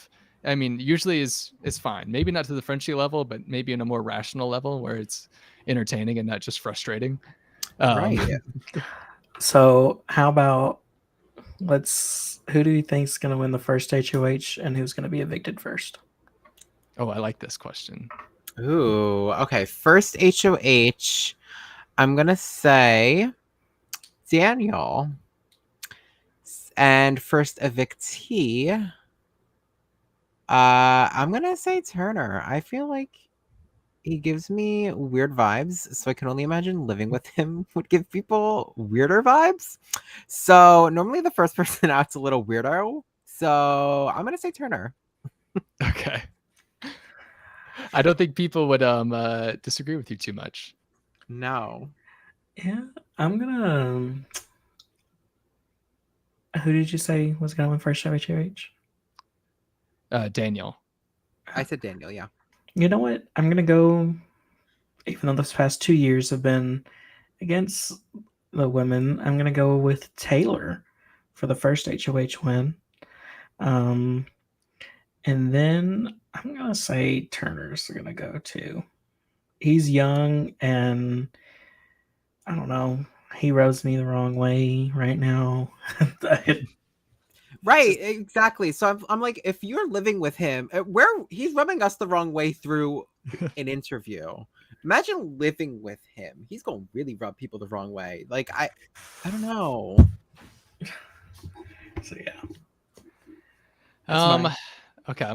So first HOH, the only other time we've had a Monty in Big Brother US, he won HOH week 1. So I'm going to say the trend's going to continue. Monty on this cast is also going to win HOH week 1. And I think the easy answer every year is always to go the oldest person gets evicted first. By default, we've seen that so many times. So my answer would be Terrence, but I don't think that's going to happen. I think it's going to be... Would it be weird if I said Kyle? No, go ahead. I'm going to say Kyle is going to be the first one gone. I would love it. Zach would also love it. He'd be all for it right now. Look, Kyle, I think he's going to be underrated. Listen, none of us have any idea. Let's be completely honest. None of us have any clue what's happening. What are you talking about? We have their full games through a 38-minute interview. We know everything from their past, their present, and their future. Even though we don't have their bios yet for some reason. We're seeing Big Bro Info thinks Indy will go first. I mean, I will say, in terms of just what we got from those interviews of who knew the game versus who didn't, I think Indy's probably at the bottom of the list in terms of how much she knows about the game going into it. So she will be at a disadvantage because of that. But who knows? Some people might find that as an easy target. Some people might be like, well, we don't need to get rid of her first. We can keep her around and use her if we need to. Like, what's her name from BB Can 4? The British woman that was always crying. Nikki? Yes. Rest in peace, Nikki, my queen. She died? Yes, she passed away. I love her, but she did pass away. Oh, I did not know that. Yeah, she passed away last year. So. I know someone was asking when we go live. So yeah, I was gonna say you should probably tell everybody like the schedule for this season because I don't know if they know it. Schedule for the season is probably, as of right now, it's going to be Wednesdays and Saturdays are the 2 days a week that we're going to try to do it. So after the Wednesday episodes and then Saturday afternoon or kind of early night, not too late on Saturday night, we'll try to find a good space to have a show then too. So that'll be kind of the 2 days a week if you want to keep us in mind. So we're not going to be going too hardcore. We're not going to sit here and have live feed updates every day, because what would happen is we would start doing it the first week and then we'd just get wildly inconsistent. So Wednesdays and Saturdays are going to be our consistent days for sure. So yeah, check us out if you want to for those. I promise it's much more structured than it is today, which was very much just like, oh my God, a cast. Let's look at everything and have our first thoughts live in front of a bunch of people. So it'll be a little bit more structured than that. And we'll bring in other people as well for those shows. But yeah, that's basically our outline for this season. Yeah, we've almost hit 3 hours, guys. Yeah, that's crazy. It's been a wild ride. I feel like we've accomplished something and also nothing at the same time. Well, I think we're the first. I know Puya to Twitch stream, but I think we're the first podcast to actually report about it. I know that Rap hasn't had anything scheduled yet. Yeah. I don't even know if I could call this like a podcast. I think this is just like us being like, yeah, they also said that. And they're all great and terrible, aren't they? Yeah, pretty much. Paloma is gonna go all the way. I know, right? Should we add anything else? Anything else we want to go through before we should probably, go ahead and wrap this up? I don't think so. All right. I mean, are we gonna do the draft? That is a great question, actually. Not right now, obviously. I have no idea when we would do it, unless we did it like at the end of tomorrow's podcast. But it might be a little bit unfair because we'd probably have an HOH by the end of tomorrow's episode. Maybe. Who knows? We'll figure it out in between there. I know everything got messed up with CBS wanting to do this. CBS screwed everything up. I'm so annoyed with them. I know. Honestly, if we what I think would be a good idea is if we did it to where, I mean, if we wanted to just be us four, that's fine. Or us three plus Roxy. And then we just talk about it on the group chat, and then you can make like a graphic beforehand. We could also do that, yeah. Save a little bit of time. But Yeah. I know people like to watch us draft. That's the only thing. Oh yeah, that's the same thing too. So you crazy people that like to watch drafts. I'm just kidding. I get it. I totally understand it. It's the same thing with brand steals. It's like they can't really get old, right? Right. I mean, there wouldn't be a lot. I mean, we'd talk about the house guests, but I don't think there's much strategy involved for the first night. No, So- there's not. The only thing is that you might have someone that's already in power, or someone has an advantage. Yeah, and that's so the only having them thing. on your team automatically might lessen it, or maybe not. Who knows? But we'll figure all that out by the time we get to tomorrow night, I'm sure.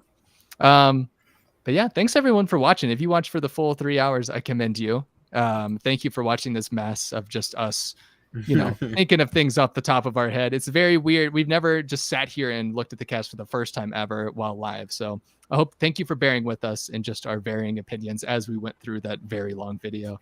And our opinions are going to continue to change in the next hour, in the next night, and even by the time we get to our actual live podcast tomorrow night after the premiere, our opinions on everyone are going to be completely different.